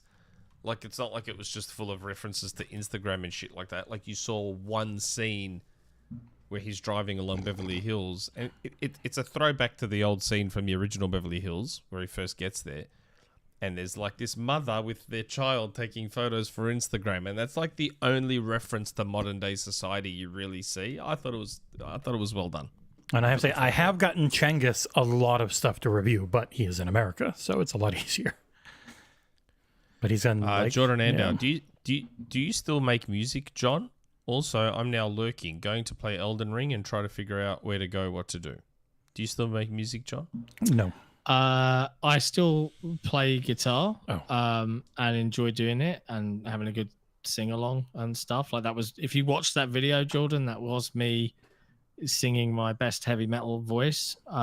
There is some acoustic stuff on Spotify from an acoustic duo I did, I want to say back in like 2010, called 10 Keep Minutes Calm to Rest. and Acoustic on. Oh, I thought I had the name. 10 Minutes to Rest. There's just 4 tracks. They're all original tracks. I think there's a YouTube channel out there somewhere, but doing a bunch of covers and stuff. So a very thin version of me singing. But yeah, I don't have the time to do it anymore.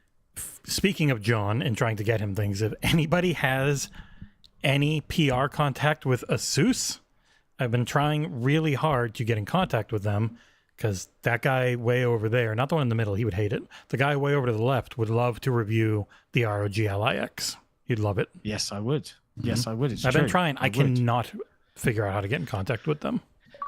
Yeah, they're very quiet. But hey, they'll have a booth at Gamescom. Yep, that is one of the things I was thinking about. It would be worth it. It's like, hey, we got 25,000 subs. We get millions every month on the website. Okay. But yeah, anyway, sorry, Next carry question. Executive producer Mohammed Sherazzie. My favorite. Hi, John, Jesse, and Nick. I always miss writing into this, but my question. Do you think the handheld console gaming market will truly be solidified and considered a truly viable alternative? If the rumoured Switch 2 has the power of the base PS4, and if the next iteration of the Steam Deck is comparative in power, did Nintendo play the long-term strategy like true kingmakers? Testing the waters with a handheld system that is wildly popular, watching handheld PCs test averagely amongst the masses, learn from all of them, then to finally knock it out of the park with a Nintendo console with respectable graphics? Watch the Super Switch be the highest-selling console of all time. Well, Mohammed Sherez, I reckon the future long-term, more medium to long-term future will be hybrids. Like, that's it now. I reckon that, like, even the Steam Deck being as mildly popular as it is in the PC space shows that hybrids are the way to go now. Everyone wants their shit on the go and no one likes cloud. So yes, I think eventually you will see everyone go to a portable / hybrid. I think this was always on the cards for Nintendo. I have famously even kept my links to NeoGAF, where I said in 2014, the only way forward for Nintendo to find success is with a hybrid console. That's the only way forward. And obviously Nintendo realized that too. Because they already had the monopoly in the handheld market. They already had it. So they continued to fail in the home console market if you take the Wii out of it, because Wii was the outlier. They were trending down in the home console market. So it made sense for them to merge the two and lean into their dominance in the handheld market. And now you've got the situation we're in now. Like, that's it now. I don't know if Switch 2 will be the most successful ever.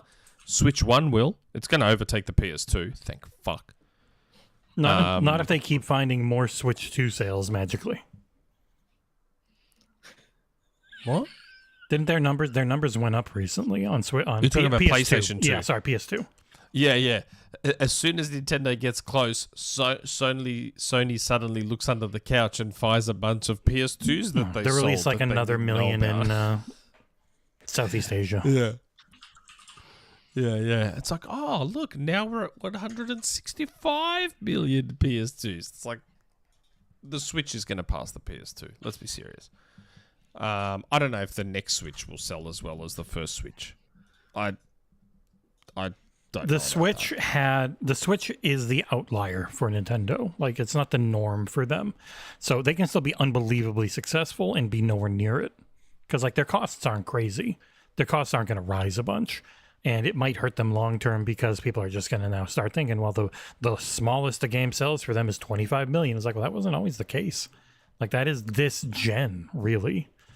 For like everything selling those numbers. Their big games would, but it's been like everything this generation has just doubled or tripled or more. Yeah, but that's because of the install base. I know. But I don't think the next install base will be that big. Given that the Wii U's install base was basically that of the Dreamcast, the Wii U had some really high selling games. Mm-hmm. Like, they are the platform powered by first party. I think where they can pick up is by having a little bit more performance and better third party support to just add more money on top of what their first party is already going to do. That the Switch still never had that much. It had a lot more than like recent things, but the Switch, they'll probably just call it the Switch 2 or something. They're not going to call it the Super Switch. It's a bad name. The Switch 2 will probably end up being, and it's not bad because it doesn't work, but I do think it would confuse people who are dumb at shopping. And you want to make sure it's clear it's a new thing and not just a new version of the old one. The Super Nintendo Switch, from a games library perspective and a platform perspective, will be far better than the first Switch, because it'll have the power to handle third parties better. Like, the Switch got third-party ports begrudgingly. Because it's like, oh my god, this console is so popular, we have to put our game on it. How the fuck are we going to get it to run? And then you see what Grounded looks like. Yeah, and that's why we see the Mortal Kombat situation and all that sort of stuff. Because they're begrudgingly putting the game on there because they don't have much of a choice when you have 150 million install base. Switch 2 will get those ports without kicking and screaming. Because if it is the power of a base PS4 or a PS4 Pro, I mean, as we've seen with what Sony does with first party, I'm just saying if. I said if.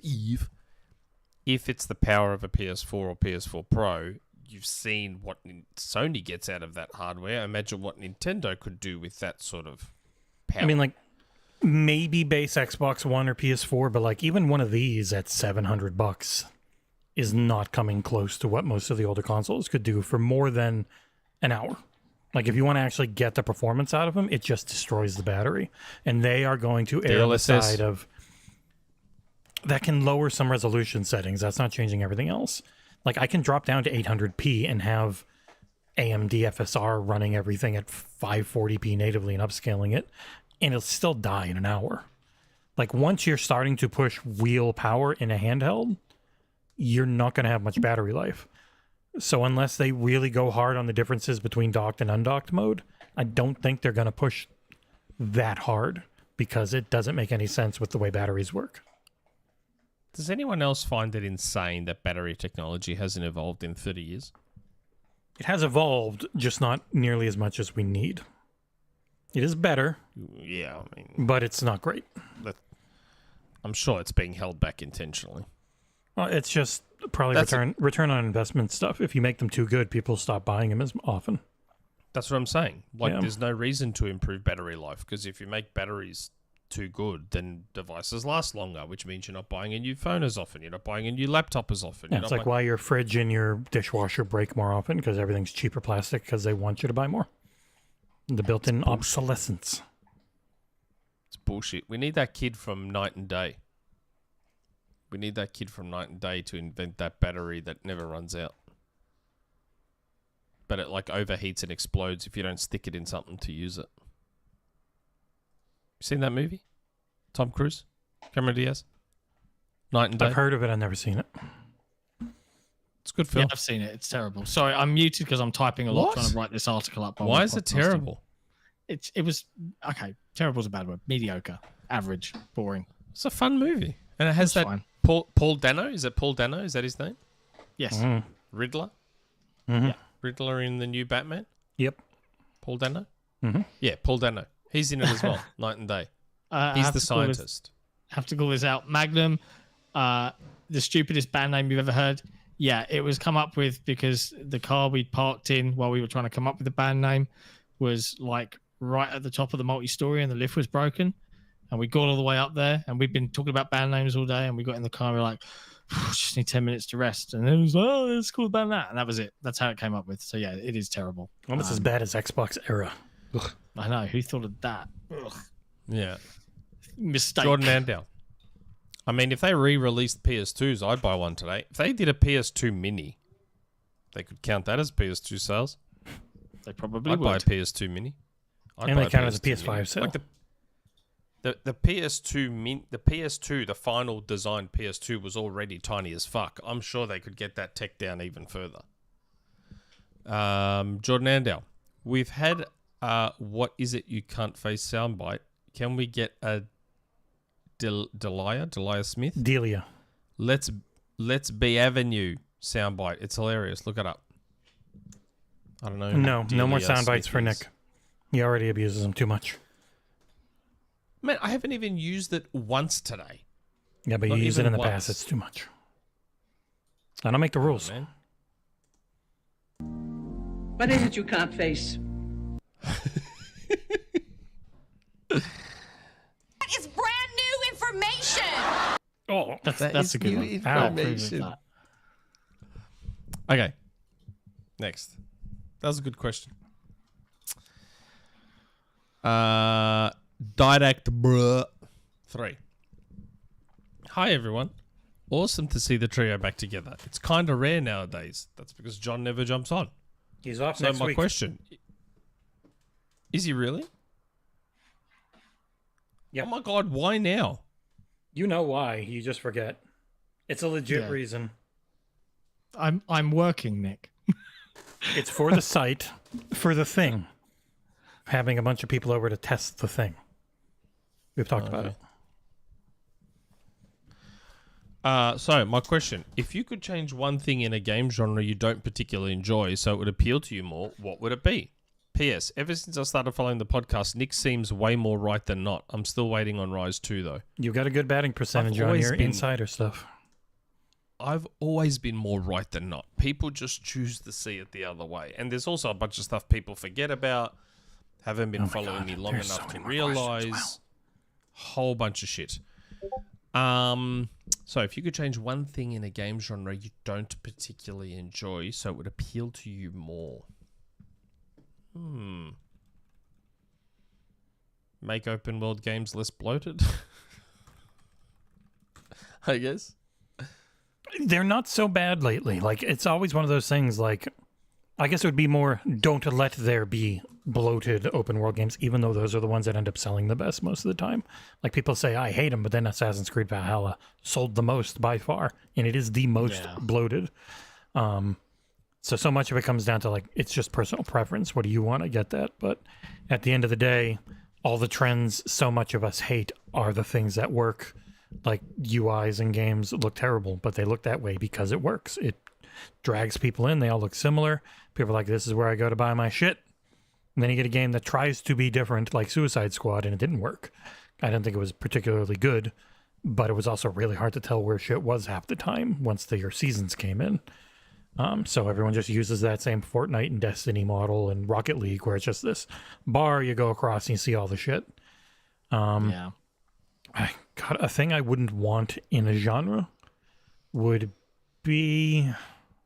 I've got an easy So how would you answer. change a genre to make it something you'd like more? This is easy. Yeah. This is an easy one for me.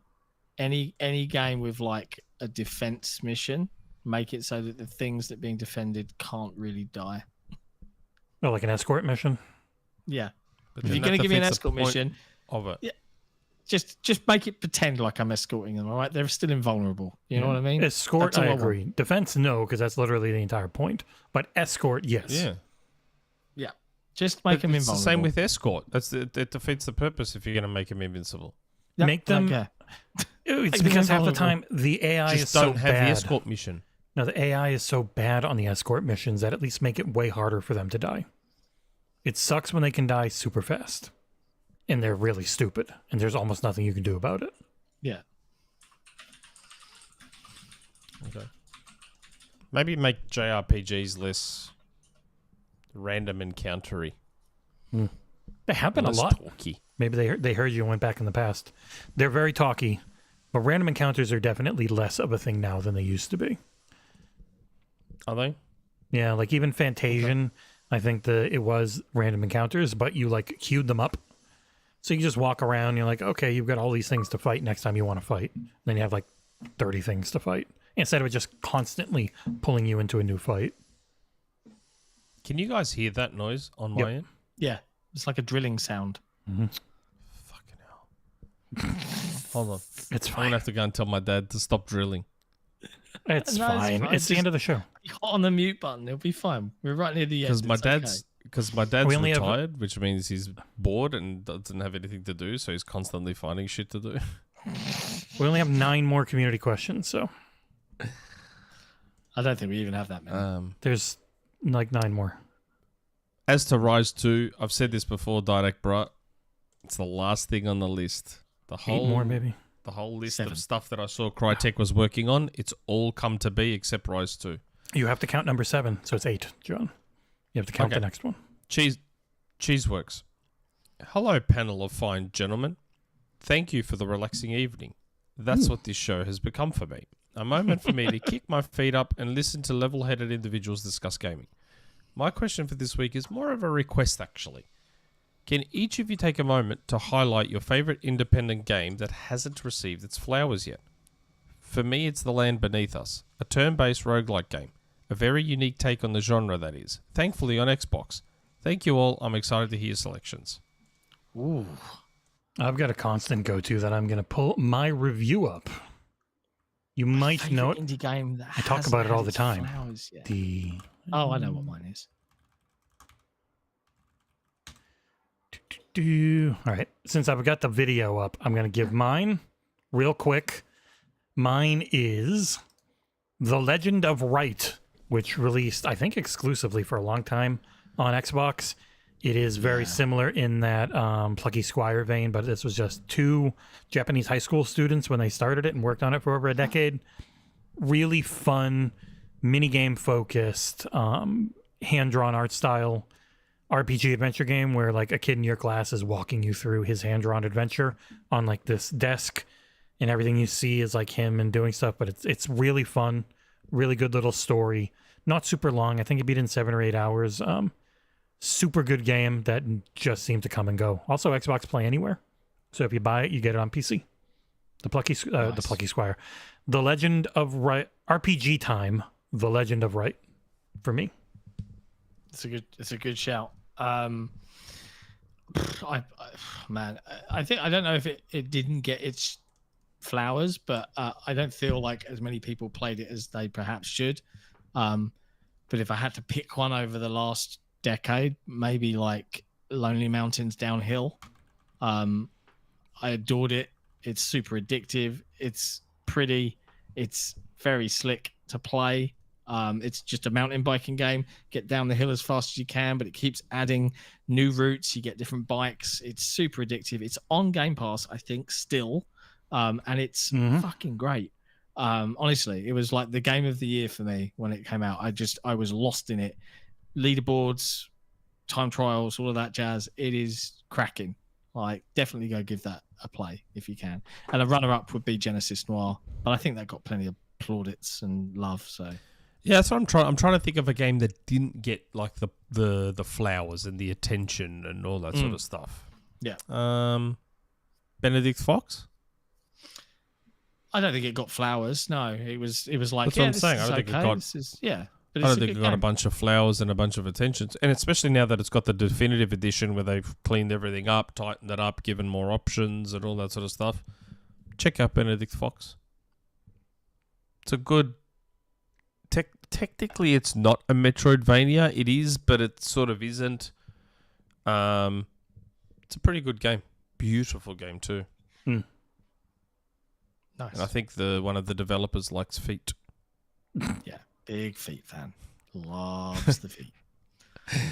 Bart loves his feet. Okay.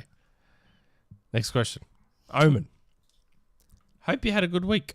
So I recently got married. Congratulations. And Congrats. also commiserations. Shh, I wasn't going to say it. Don't be a jinx. Do you have any sage advice for a newlywed? Annulment? Make sure it's the right one. Too late. As someone who's been married twice and divorced once and still trying to get that other divorce through, you're coming to the wrong crowd, my friend. No, you're not. So you've got 2/3 of the wrong crowd. But you could be like me, and then you get the one, and you're just with them for over a decade, and it's never been better. Yeah, to be fair, I've been married. I've been married for 15 years. Yeah, I've heard you talk off years. stream. I'm gonna go. Yeah, so. I've been married for 15 years. Yeah.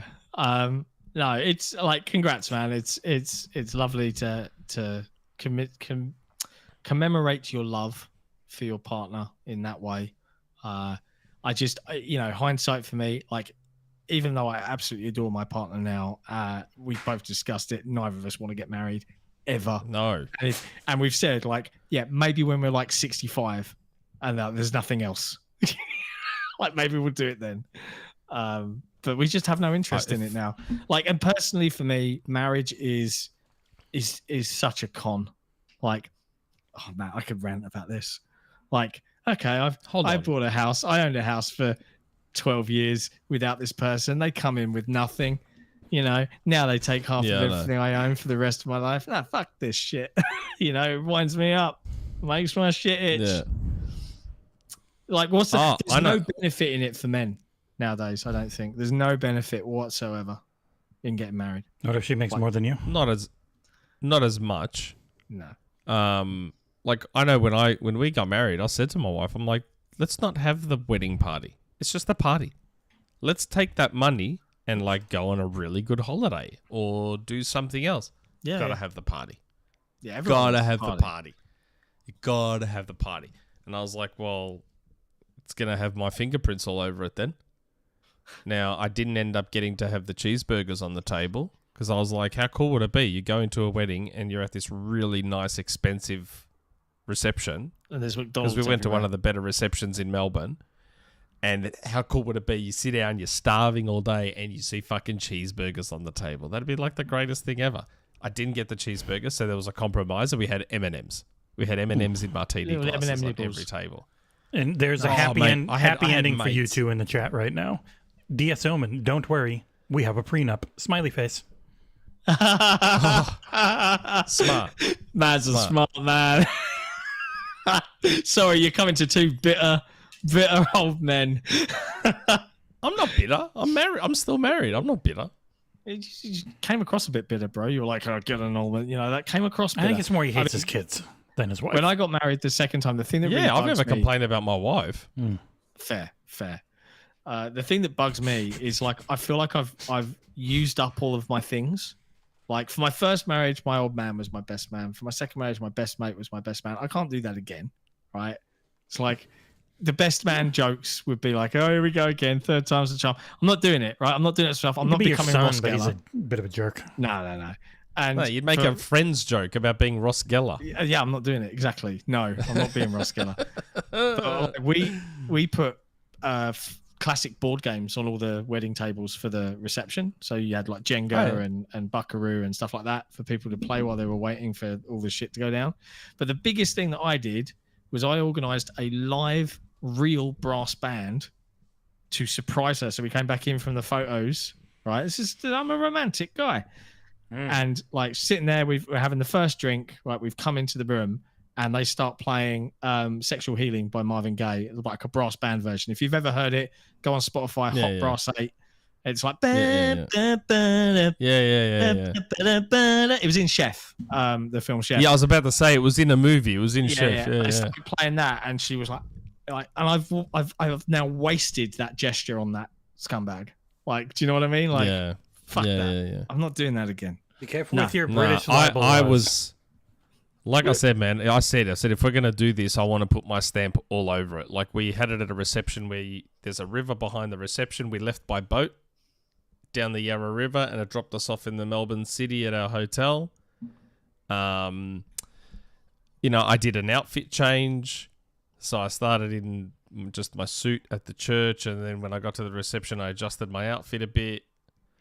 I had a full proper DJ, not just like I didn't have a lot of people have, quote unquote DJs. I had an actual DJ, like a big Melbourne at the time. He was a very big Melbourne DJ who used to DJ nightclubs in Melbourne. I was friends with him. I made friends with him at the gym, believe it or not. I actually met him as a personal trainer, and then it turns out he was one of the biggest DJs in Melbourne, and then he did my wedding, which was great. And it was more like a nightclub. My wedding was more like a nightclub. It was actually really, really good. Like our MC enjoyed our wedding so much that he continued to talk about our wedding at other people's weddings. And we only found that out because he MC'd a wedding that one of our friends attended and was like, "Oh, I was MCing this wedding and it was unbelievable. It was like a nightclub and I want this wedding to be just like that wedding." And like he kept doing that at other people's weddings because of how good our wedding was. Nice. It was. Nice. It was very fun. Yeah. Good night. It was a good party with the boys as well. I enjoyed it. Oh. Advice, Omen. Advice. I hope you've married someone that you can be yourself with. Yeah. That's I hope. that's absolutely key. Like if you have to then pretend to be and like dull down all of your real impulses to fit a preconceived notion, like bad call. That's what my cousins said about me with my ex. They're like, "We hated your ex." I'm like, "Why?" They're Yeah, like, a lot of my "Because mates you have said weren't that. you." They Yeah, go, yeah. "You weren't you with your ex." They go, "You weren't you at all."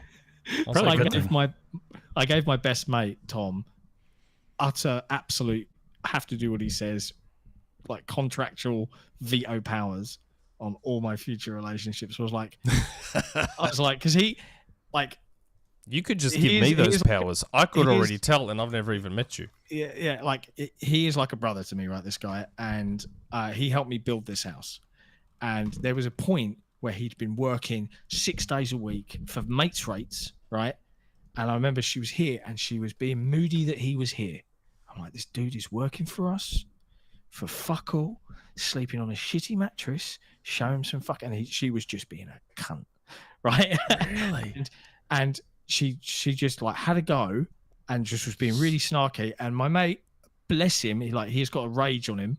He just went, I'm gonna leave, bro, before I say something I regret. And he just walked out. He just left for the night, and then What is it blazing you row can't with face?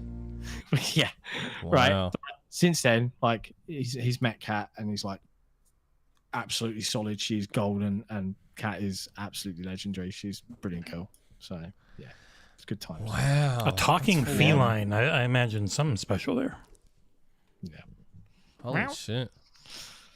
God, if anything, my wife would be the other way and be overly accommodating. Yeah, you know, I couldn't believe it. I was just like, he's just working his nuts off for us for months. You're treating him like he's a piece of shit. I'm just like, what are you doing? Oh dear. I saw those red flags. I hadn't even met you yet, and I saw those red flags. Yeah, mate. It's amazing. And my wife was like, don't say anything. Don't say anything. You don't know him. You're not that close. Don't say anything. What can you do in situations like that? Because sometimes your mates won't want to hear it.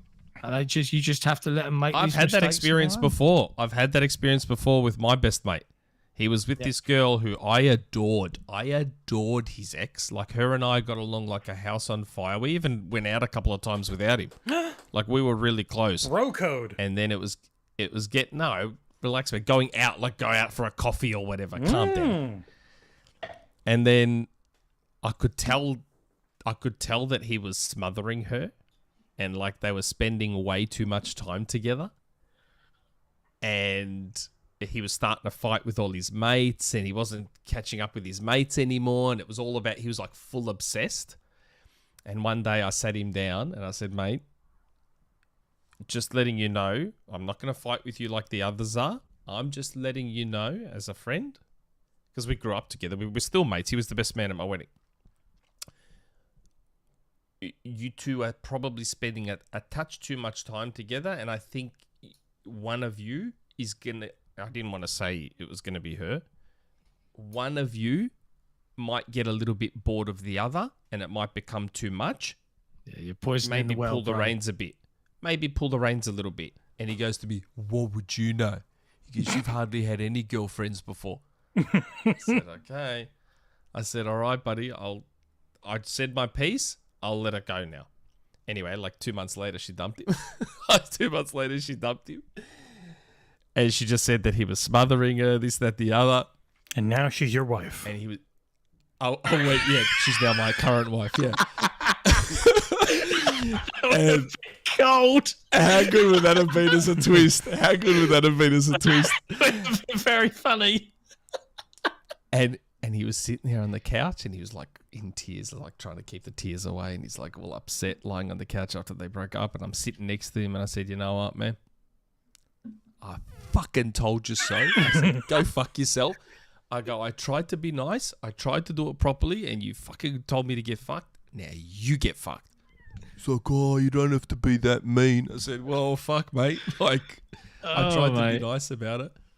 It's so funny though, like the like having been divorced before, and that one was hard because I had a stepdaughter that I absolutely adored, right? The second time round, because like, look, here's the reality, and I think this is true for a lot of guys out there that may be in relationships that they're not overly happy with, and they do feel like they can't be themselves, right? Like, yeah, that was Amanda. me. She's not home. No, Amanda's awesome. You've got to keep her, right? I was kidding. She's not here. I feel like a lot of guys do this, and you know, chat, pipe up if you agree. But I feel like there are a lot of blokes out there that know that they are deeply unhappy, but they look at what happens to your life when you've got mortgages, and kids and all of that, and they just go, this is my life and I'm just going to carry on. Right. You talk about male suicide rates and stuff like that. And like, I get there's a whole female side to this that I'm not representing, but this is my personal story. The second time round, it all kicked off. You know, she'd done the dirty, all of that jazz. And I went through all those 5 stages. I fucking sped run that shit. And like, it was like 2-3 months. And I was like, oh my God, I feel so much better. Like I had blood pressure problems from being with her, like where I'd never had blood pressure problems before in my life. It all started to calm down and chill out.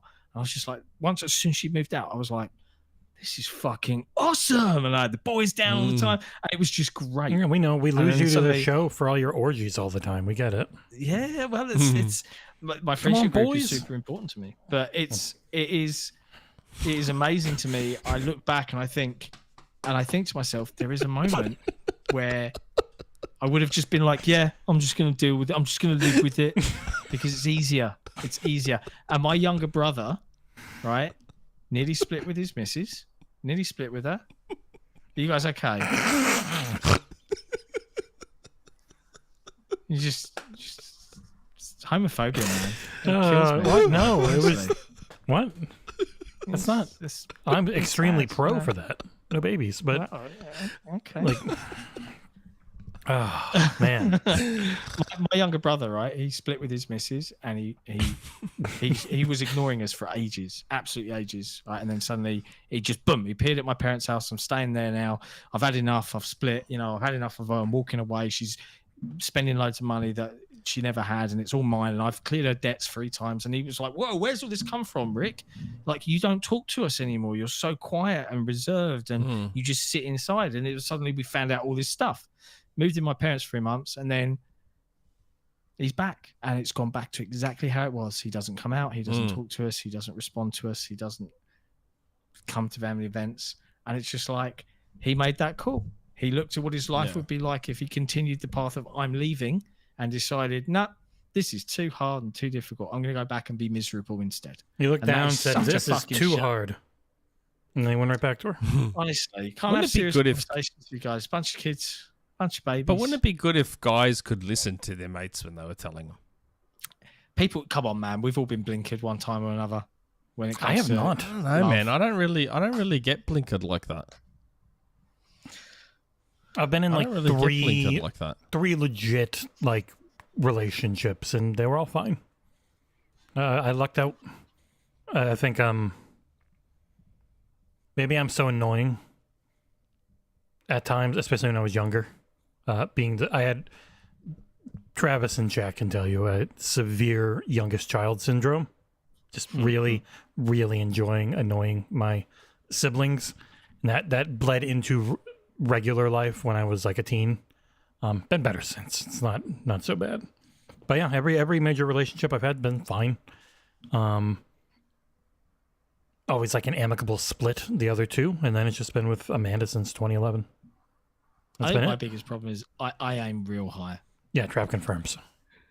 Right, I am real high. I had no idea that somebody so pretty and smart would be into me. She had to beat me over the head for years on social media until I finally realized, oh, wait, does she like me? So I was pure luck. There's a running joke among my friendship group, and apologies, any ladies watching this, is incredibly sexist. I'm just sharing it because it's kind of funny, right? And it's like, when it comes to the women in your life, emotional stability, attractiveness, and intelligence. Pick 2. You only get 2. Right? And if you find the miracle unicorn that has all 3, then that's it. That's the one. Because if you go for attractiveness and intelligence, they sound sensible. Yeah. Emotionally unstable, crazy, fun times. It's not going to be good for you. If you go for attractiveness and emotional stability, dumb as a bag of rocks, right? Like, that's the joke. Like, you can't get all 3, but you can. It's a lie. It's a myth. You can get all 3, and they're out there. And it sounds like everybody's got one. So winning. You trying to do the math here? The key is compatibility. You know how people always say personality? And I'm like, why are you using that word personality? People are like, oh, I just want this person to have a good personality. It's like, what does that even mean? Because what's a good personality to one person isn't a good personality to another. What you want is compatibility. Yeah. That's actually what you're after. That's right. You want compatibility, not a good personality. Because I probably suck to most people. But hey, Yeah, with I those can people, confirm. but those people that I click with, hey, it's golden times. But that's, you know, I don't know. I just never understood why people say personality. Yeah, Personality is the wrong it's word. like, I mean, you see a lot of videos nowadays of like people reading off like this laundry list of things that these people have to achieve to even be in with them Yes. looking, and it's like that personality. Nah, I'm out. Like, I'm pointless. very shallow though. Are you? Yeah. I'm extremely shallow. I'm shocked. Has to be looks above all for me. Looks above all. Attractiveness, intelligence, Yeah. emotional stability. Attractiveness is enough. That's all Attractiveness you is need. enough. That's all you As long need, as they're not baby. a completely horrible person, attractiveness is enough. We are available for children's parties, by the way. Got to wake up next to that face every day. Really thought you said wank up. I wanna like what I see when I wake up. Oh dear. I don't feel like that's unreasonable. Was that like a 1 hour answer to a community? Yeah, it was to like great the fun. shortest community question. That was the Yeah, shortest yeah. community question we've ever Got the had. And it longest was like the answer. longest answer. A lot we've of ever real given. talk from us there. A lot of real feelings being shared. It's beautiful. It really If was. you want to therapeutic. get Jon and Nick to rant, bring up relationships Especially and me. children. Okay. Jordan White, still executive producer, yeah? Still executive producer, Yeah. baby. Hey guys. So here's a thought that I'm surprised no one has really talked about, which must mean I'm probably just wrong. I'll try to set it up as briefly as I can. Japan just hit some insane record for fastest Wi-Fi, which could mean maybe global internet will improve in the next few years. Don't hold your breath. There are rumors that Xbox might be making an extremely powerful / expensive console for the next generation along with a handheld. Phil mentioned people would be able to access their entire library sometime this summer on xCloud. If Xbox uses Series X consoles as server for cloud, correct me if I'm wrong, what if they switch to using these new powerful consoles instead? With the combination of these new servers and potential faster, more mobile stable internet, could we see xCloud be better than GeForce Now? If we get to the point where streaming has little significant difference between playing local and you have your entire library to access on the cloud, do you believe that would be Microsoft's focus moving forward and less on consoles? And would that be a problem for you? It will not thought you be said you better were than gonna keep it GeForce brief. Now. I That don't wasn't think brief. the whole super fast like 4,000 gigabit Wi-Fi thing was just like in the mirror.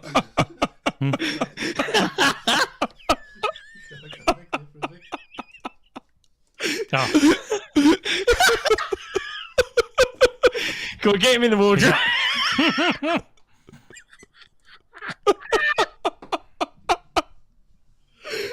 funnily enough, couldn't see the mirror on stream. Could only see it on StreamYard because it's cropped. But I don't think so. Oh, dear. I don't think they would ever try and match GeForce Now performance. I also don't like building up xCloud. This generation did cost them a lot of actually selling hardware. So instantly wanting to replace it all over time, yes. Right away, no. I wouldn't see that. I don't think they would focus on it. It would be a It's part. also the case of if they're making consoles and they're going to put those consoles in, the hardware's still the important thing in the home. Like it's again the additive of cloud performance. Yeah, because you're still GeForce making Now the exists because console. they're making consumer GPUs. It wouldn't without that. Yeah. Yep. I got completely distracted. I do think it will matter, though. Like, the internet will get better. Wi-Fi will get better with Wi-Fi 7 is supposed to be incredible. So it definitely will be an area of growth, which means they will focus on it. Yep. Eventually. Okay. Good old Collingwood. Hello, Jon, Nick, and Jesse. Now that we're halfway through the year, what are your games of the year up to July 1? I have to remember. I don't Prince of remember everything Persia, that came out Lost this Crown? year. Yeah. Prince of Persia, The Lost Crown. That's on there. Balatro for sure. Let me look at my open Oh, critic. Balatro. Yep, Even though it's Balatro. not a Play teen. 2 for me. What? Hellblade 2. I really loved that. I'm not asking you, Nick. He's asking all of us. Prince of Persia: Lost Crown, Hades 2, even in its early state, is phenomenal. Dragon's Dogma 2 is really good. It's just that thing. It's always so freaking hard. There's so many different things. Oh my god, I've already done over 40 reviews. What the fuck? Banishers: Ghosts of New Eden. That game was awesome. Really enjoyed the hell out of it. I wish it's another one that seemed to come and go. You never know. I hope it did okay. Definitely up there for me. Just missing the cut would be Asgard's Wrath 2, which is like the second best VR game. It came out very late December though. But Asgard's Wrath 2 is very close, and if you got a MetaQuest 3, incredible. Also, you can get like 150 hours out of it. Well worth its cost. Nice. My top 4 for the year will be Prince of Persia, Balatro, Zelda, and Astrobot. Which Zelda? I already know. Astrobot. Astrobot hasn't come out Zelda. yet. I know, but I Oh, already that's know. right. Yeah, it's John. It's what we've talked about before. He just sees a trailer. That's all he needs. That's all he So needs. everyone I knows already know. Like You don't if know. you've played the first You hope. Astro, it's not going to be hugely different. It'll be the first Astro, just with bigger scope. So if I adored the first Astro as much as I did, there's no reason for me not to love this one. One would say you The can only danger is if assume and hope, but you don't know. the only danger is if they bloat it too much. If they make it a little bit too bloated. 80 Got levels. some of John's friend in your throat.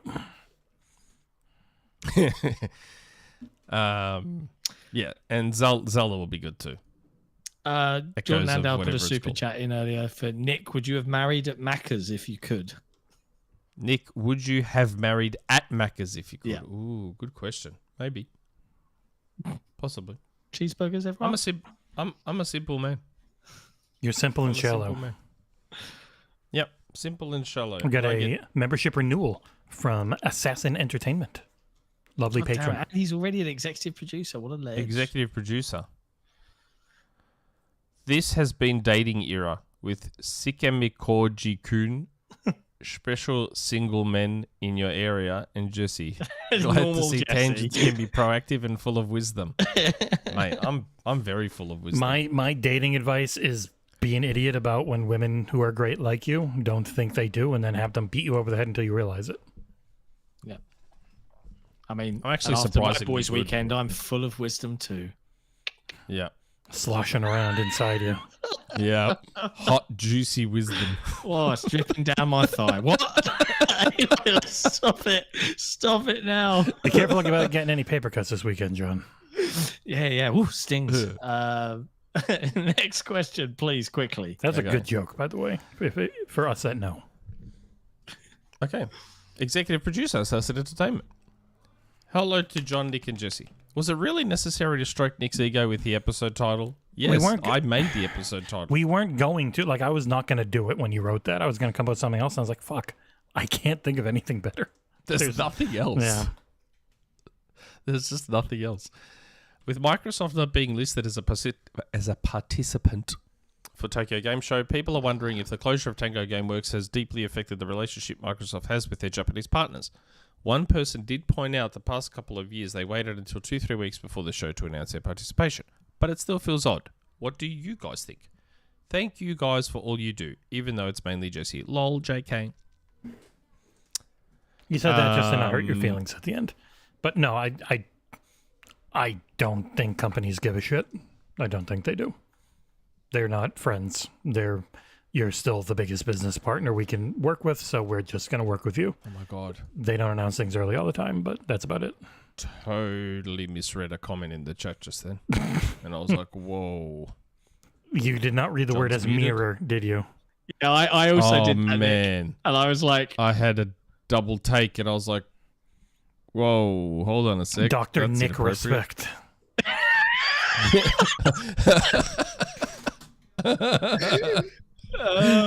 lol. I love the fact that all hold on three a of us were second. like double taked at that chat message. I know. I didn't see it until you started talking. I was like, oh, yep. I was like, hold on a second. No, I wouldn't. He's very indignantly, no, I fucking wouldn't. That's why I looked and I was like, Would you message them potentially what? inappropriately, though? You wouldn't mean anything. oh my Wow. god. Just joshing around, you know? Jesus Christ. So yes, Jesse mentioned earlier that in past years they've sort of announced their Tokyo Game Show plans right after Gamescom. So I guess we wait for that. Yeah, so they might wait and have see. things in the work, but as far as like, what are we talking about? What are we focused on? What's our big push? They normally do one at a time, and then because people feel overwhelmed too. Like they are big on that. Like they are working on, they're spinning 1 million plates, but publicly they give you a couple of plates to pay attention to at any time because most people are too busy and just don't give a shit. And the moment they're not looking at it, they forget about it anyway. So, But yes, I would marry a mirror if it was legal. A mirror. Mirror. Mirror. A mirror. A mirror. next one is Hugh. Hugh next. Hugh. Hugh. Next question, Hugh. Hello, peeps. I was just wondering what music you're into and your favourite ever gig. For me, I'd say Foo Fighters in London a few weeks ago, or Flight of the Conchords provided the best overall atmosphere and inclusion. However, Muse or A Perfect Circle deliver the most interesting experience as their visual effects and use of technology was just incredible. Oh, this is easy. House music, like EDM. House music's like my main genre. And my favourite concert was George Michael. I love George Michael. As a big Perfect Circle fan, you're absolutely right. The best, like Muse as well, awesome live. I would say, like most, I was genuinely like fell in love with the band then and there because I'd heard a few of their songs in 2000, 2001. Rage Against the Machine. Seeing them live at Reading was awesome. But yeah, Tool, absolutely, without a doubt, is the best visuals I've ever seen at a gig. Absolutely phenomenal. My missus said as we came out, "God, that's the one gig I needed subtitles for." Just wanted it on the background like in Netflix. You know who I saw in concert? You know who my first ever concert was? Who? MC Hammer. Wow. You are old. Can't touch this. I have been to one concert in my entire life. I don't remember who it was, except for I got a migraine in the middle of it, and it really hurt. My dad was in a band, and we would most of the time, like for music, it was just my dad was in a band, and I would see that all the time. And they were good. They played like I a saw Pearl wedding Jam. band and stuff.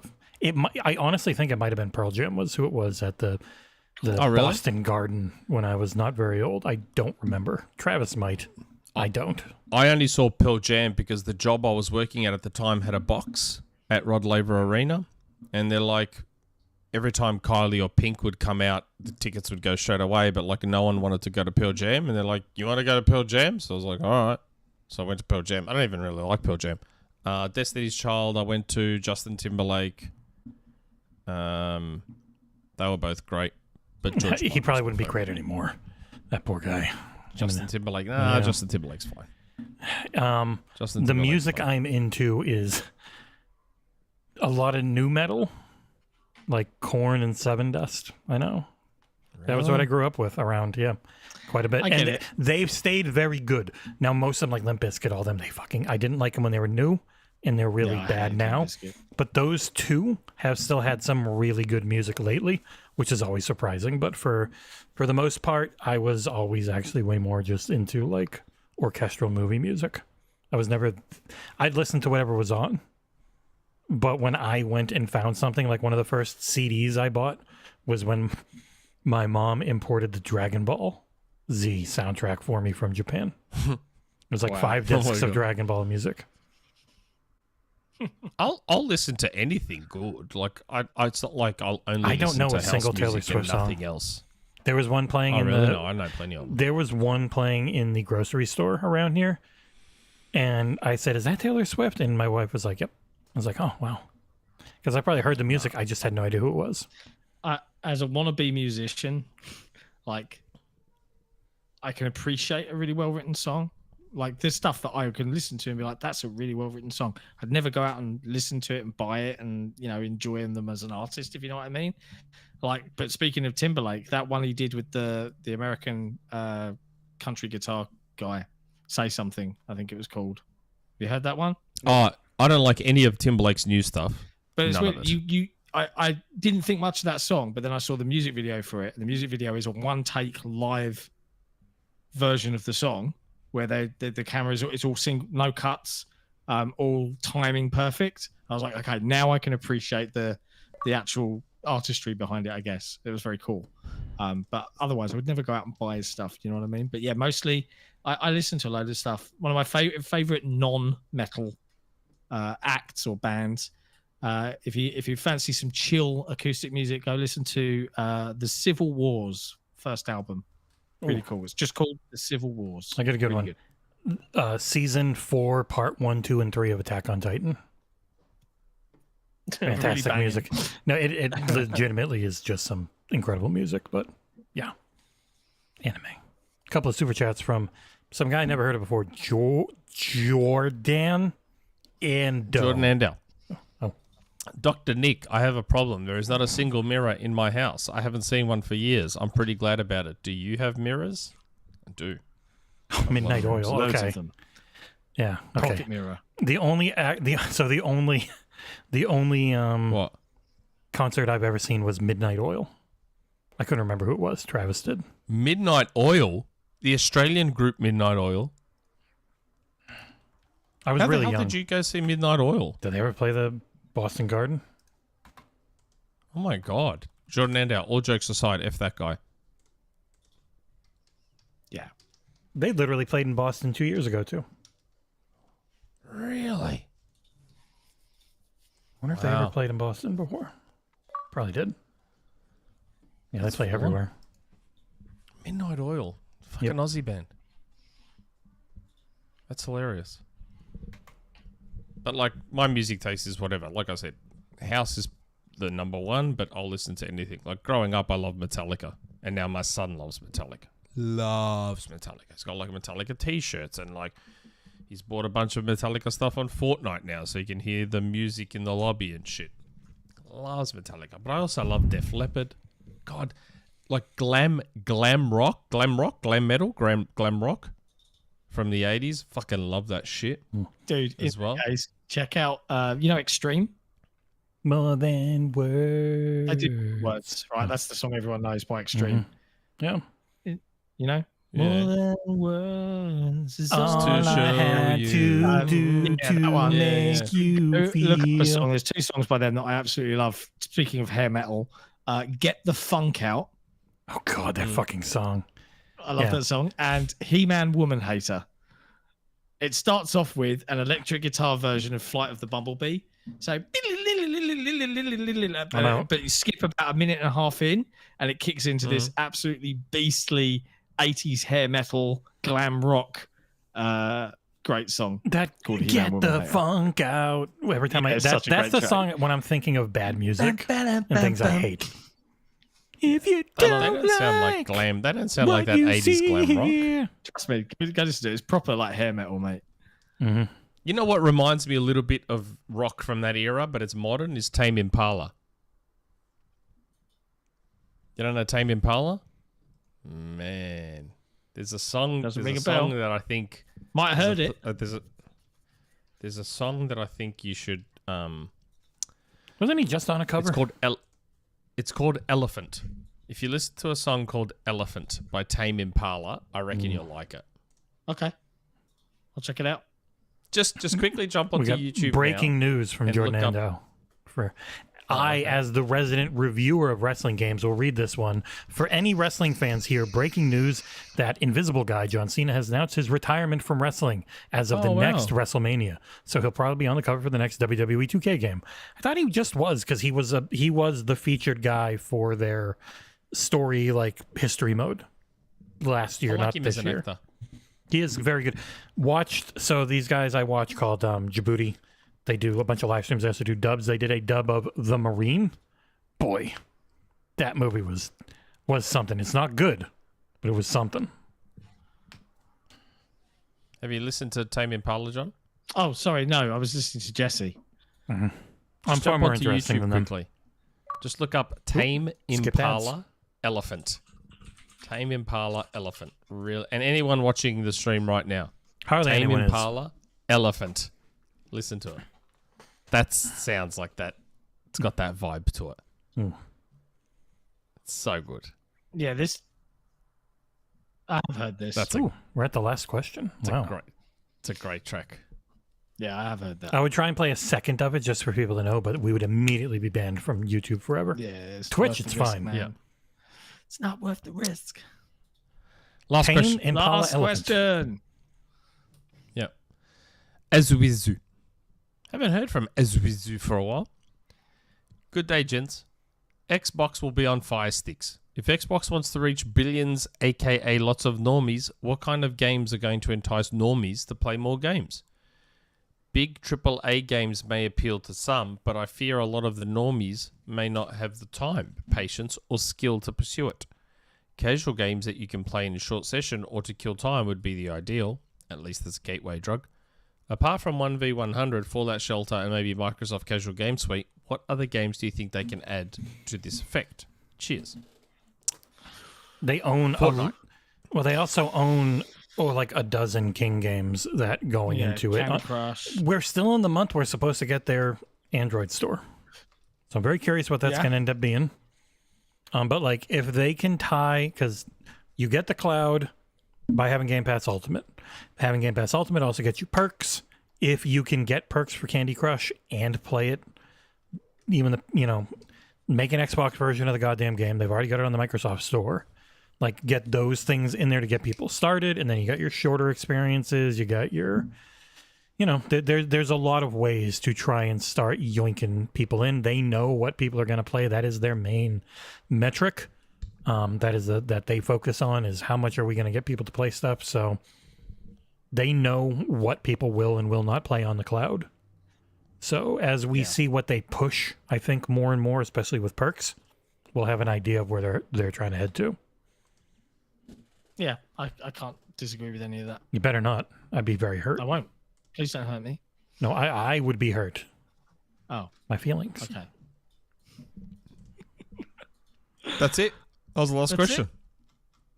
Nice. That is it.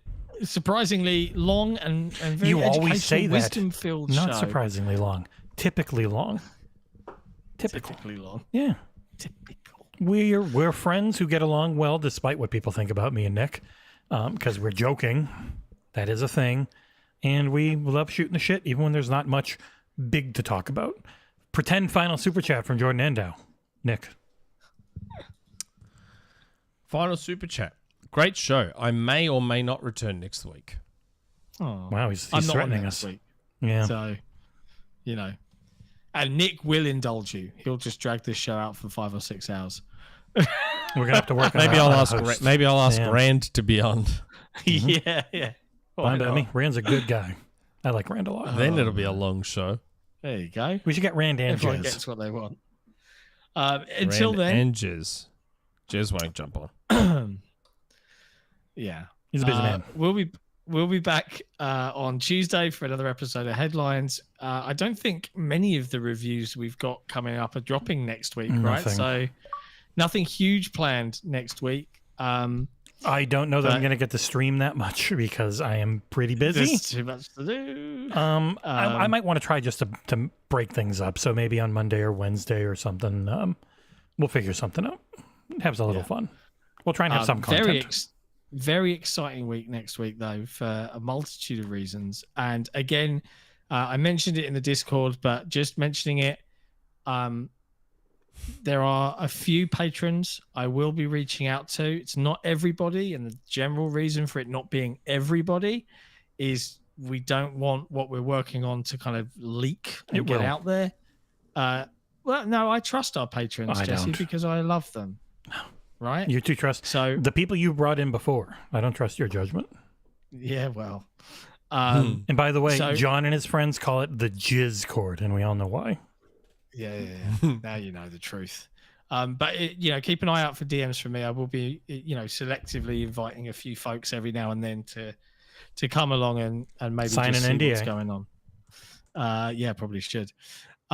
But yeah, super exciting week next week. I won't be around for the full show, but I'm sure you'll get someone cool on like round to replace me for the weekend. I'll figure While I something out. pursue other endeavors. But until then, Nick, enjoy the rest of your Zack holiday. Reilly, thank you for this war of mine, for giving me that game for free. I never get any thank yous. I know he handed you like 60 games at least. Honestly. Oh, That's how Zack Reilly shows support for me, because I don't get any money. So I get the free games because I don't You got get control a money. cent. you steal Nothing. the games meant as gifts for other people. I honestly assumed someone would have taken it by the time I got to it. I didn't think I actually would have got it. One last super chat. Dear. Jordan Andau. Oh, that's exciting. I have my fingers crossed. Honestly, like, there were a few patrons that saw some stuff yesterday, and the reaction was Their like, heads immediately went poof. I don't know, but the reaction and what they told me was really, really encouraging, and it made me really pleased. So I can't wait. We'll be talking more soon. Like, just get hype, you know. Hope you all enjoyed meeting my dad. Yeah, we all enjoyed Nice meeting ass. special. I see where you get it from. Dad, who lives in a cupboard for some reason. It's a walk-in wardrobe, right? It's a walk-in wardrobe, and that explains it. But yeah, we'll be back. We'll see you guys next week. Much love to everyone. Thank you so much for all the super chats, all the support, all of our patrons, YouTube members. Don't forget to hit that thumbs up. Nick, enjoy the rest of your holiday. Jesse, enjoy playing all of the games, and we'll see you next time. Ciao for now.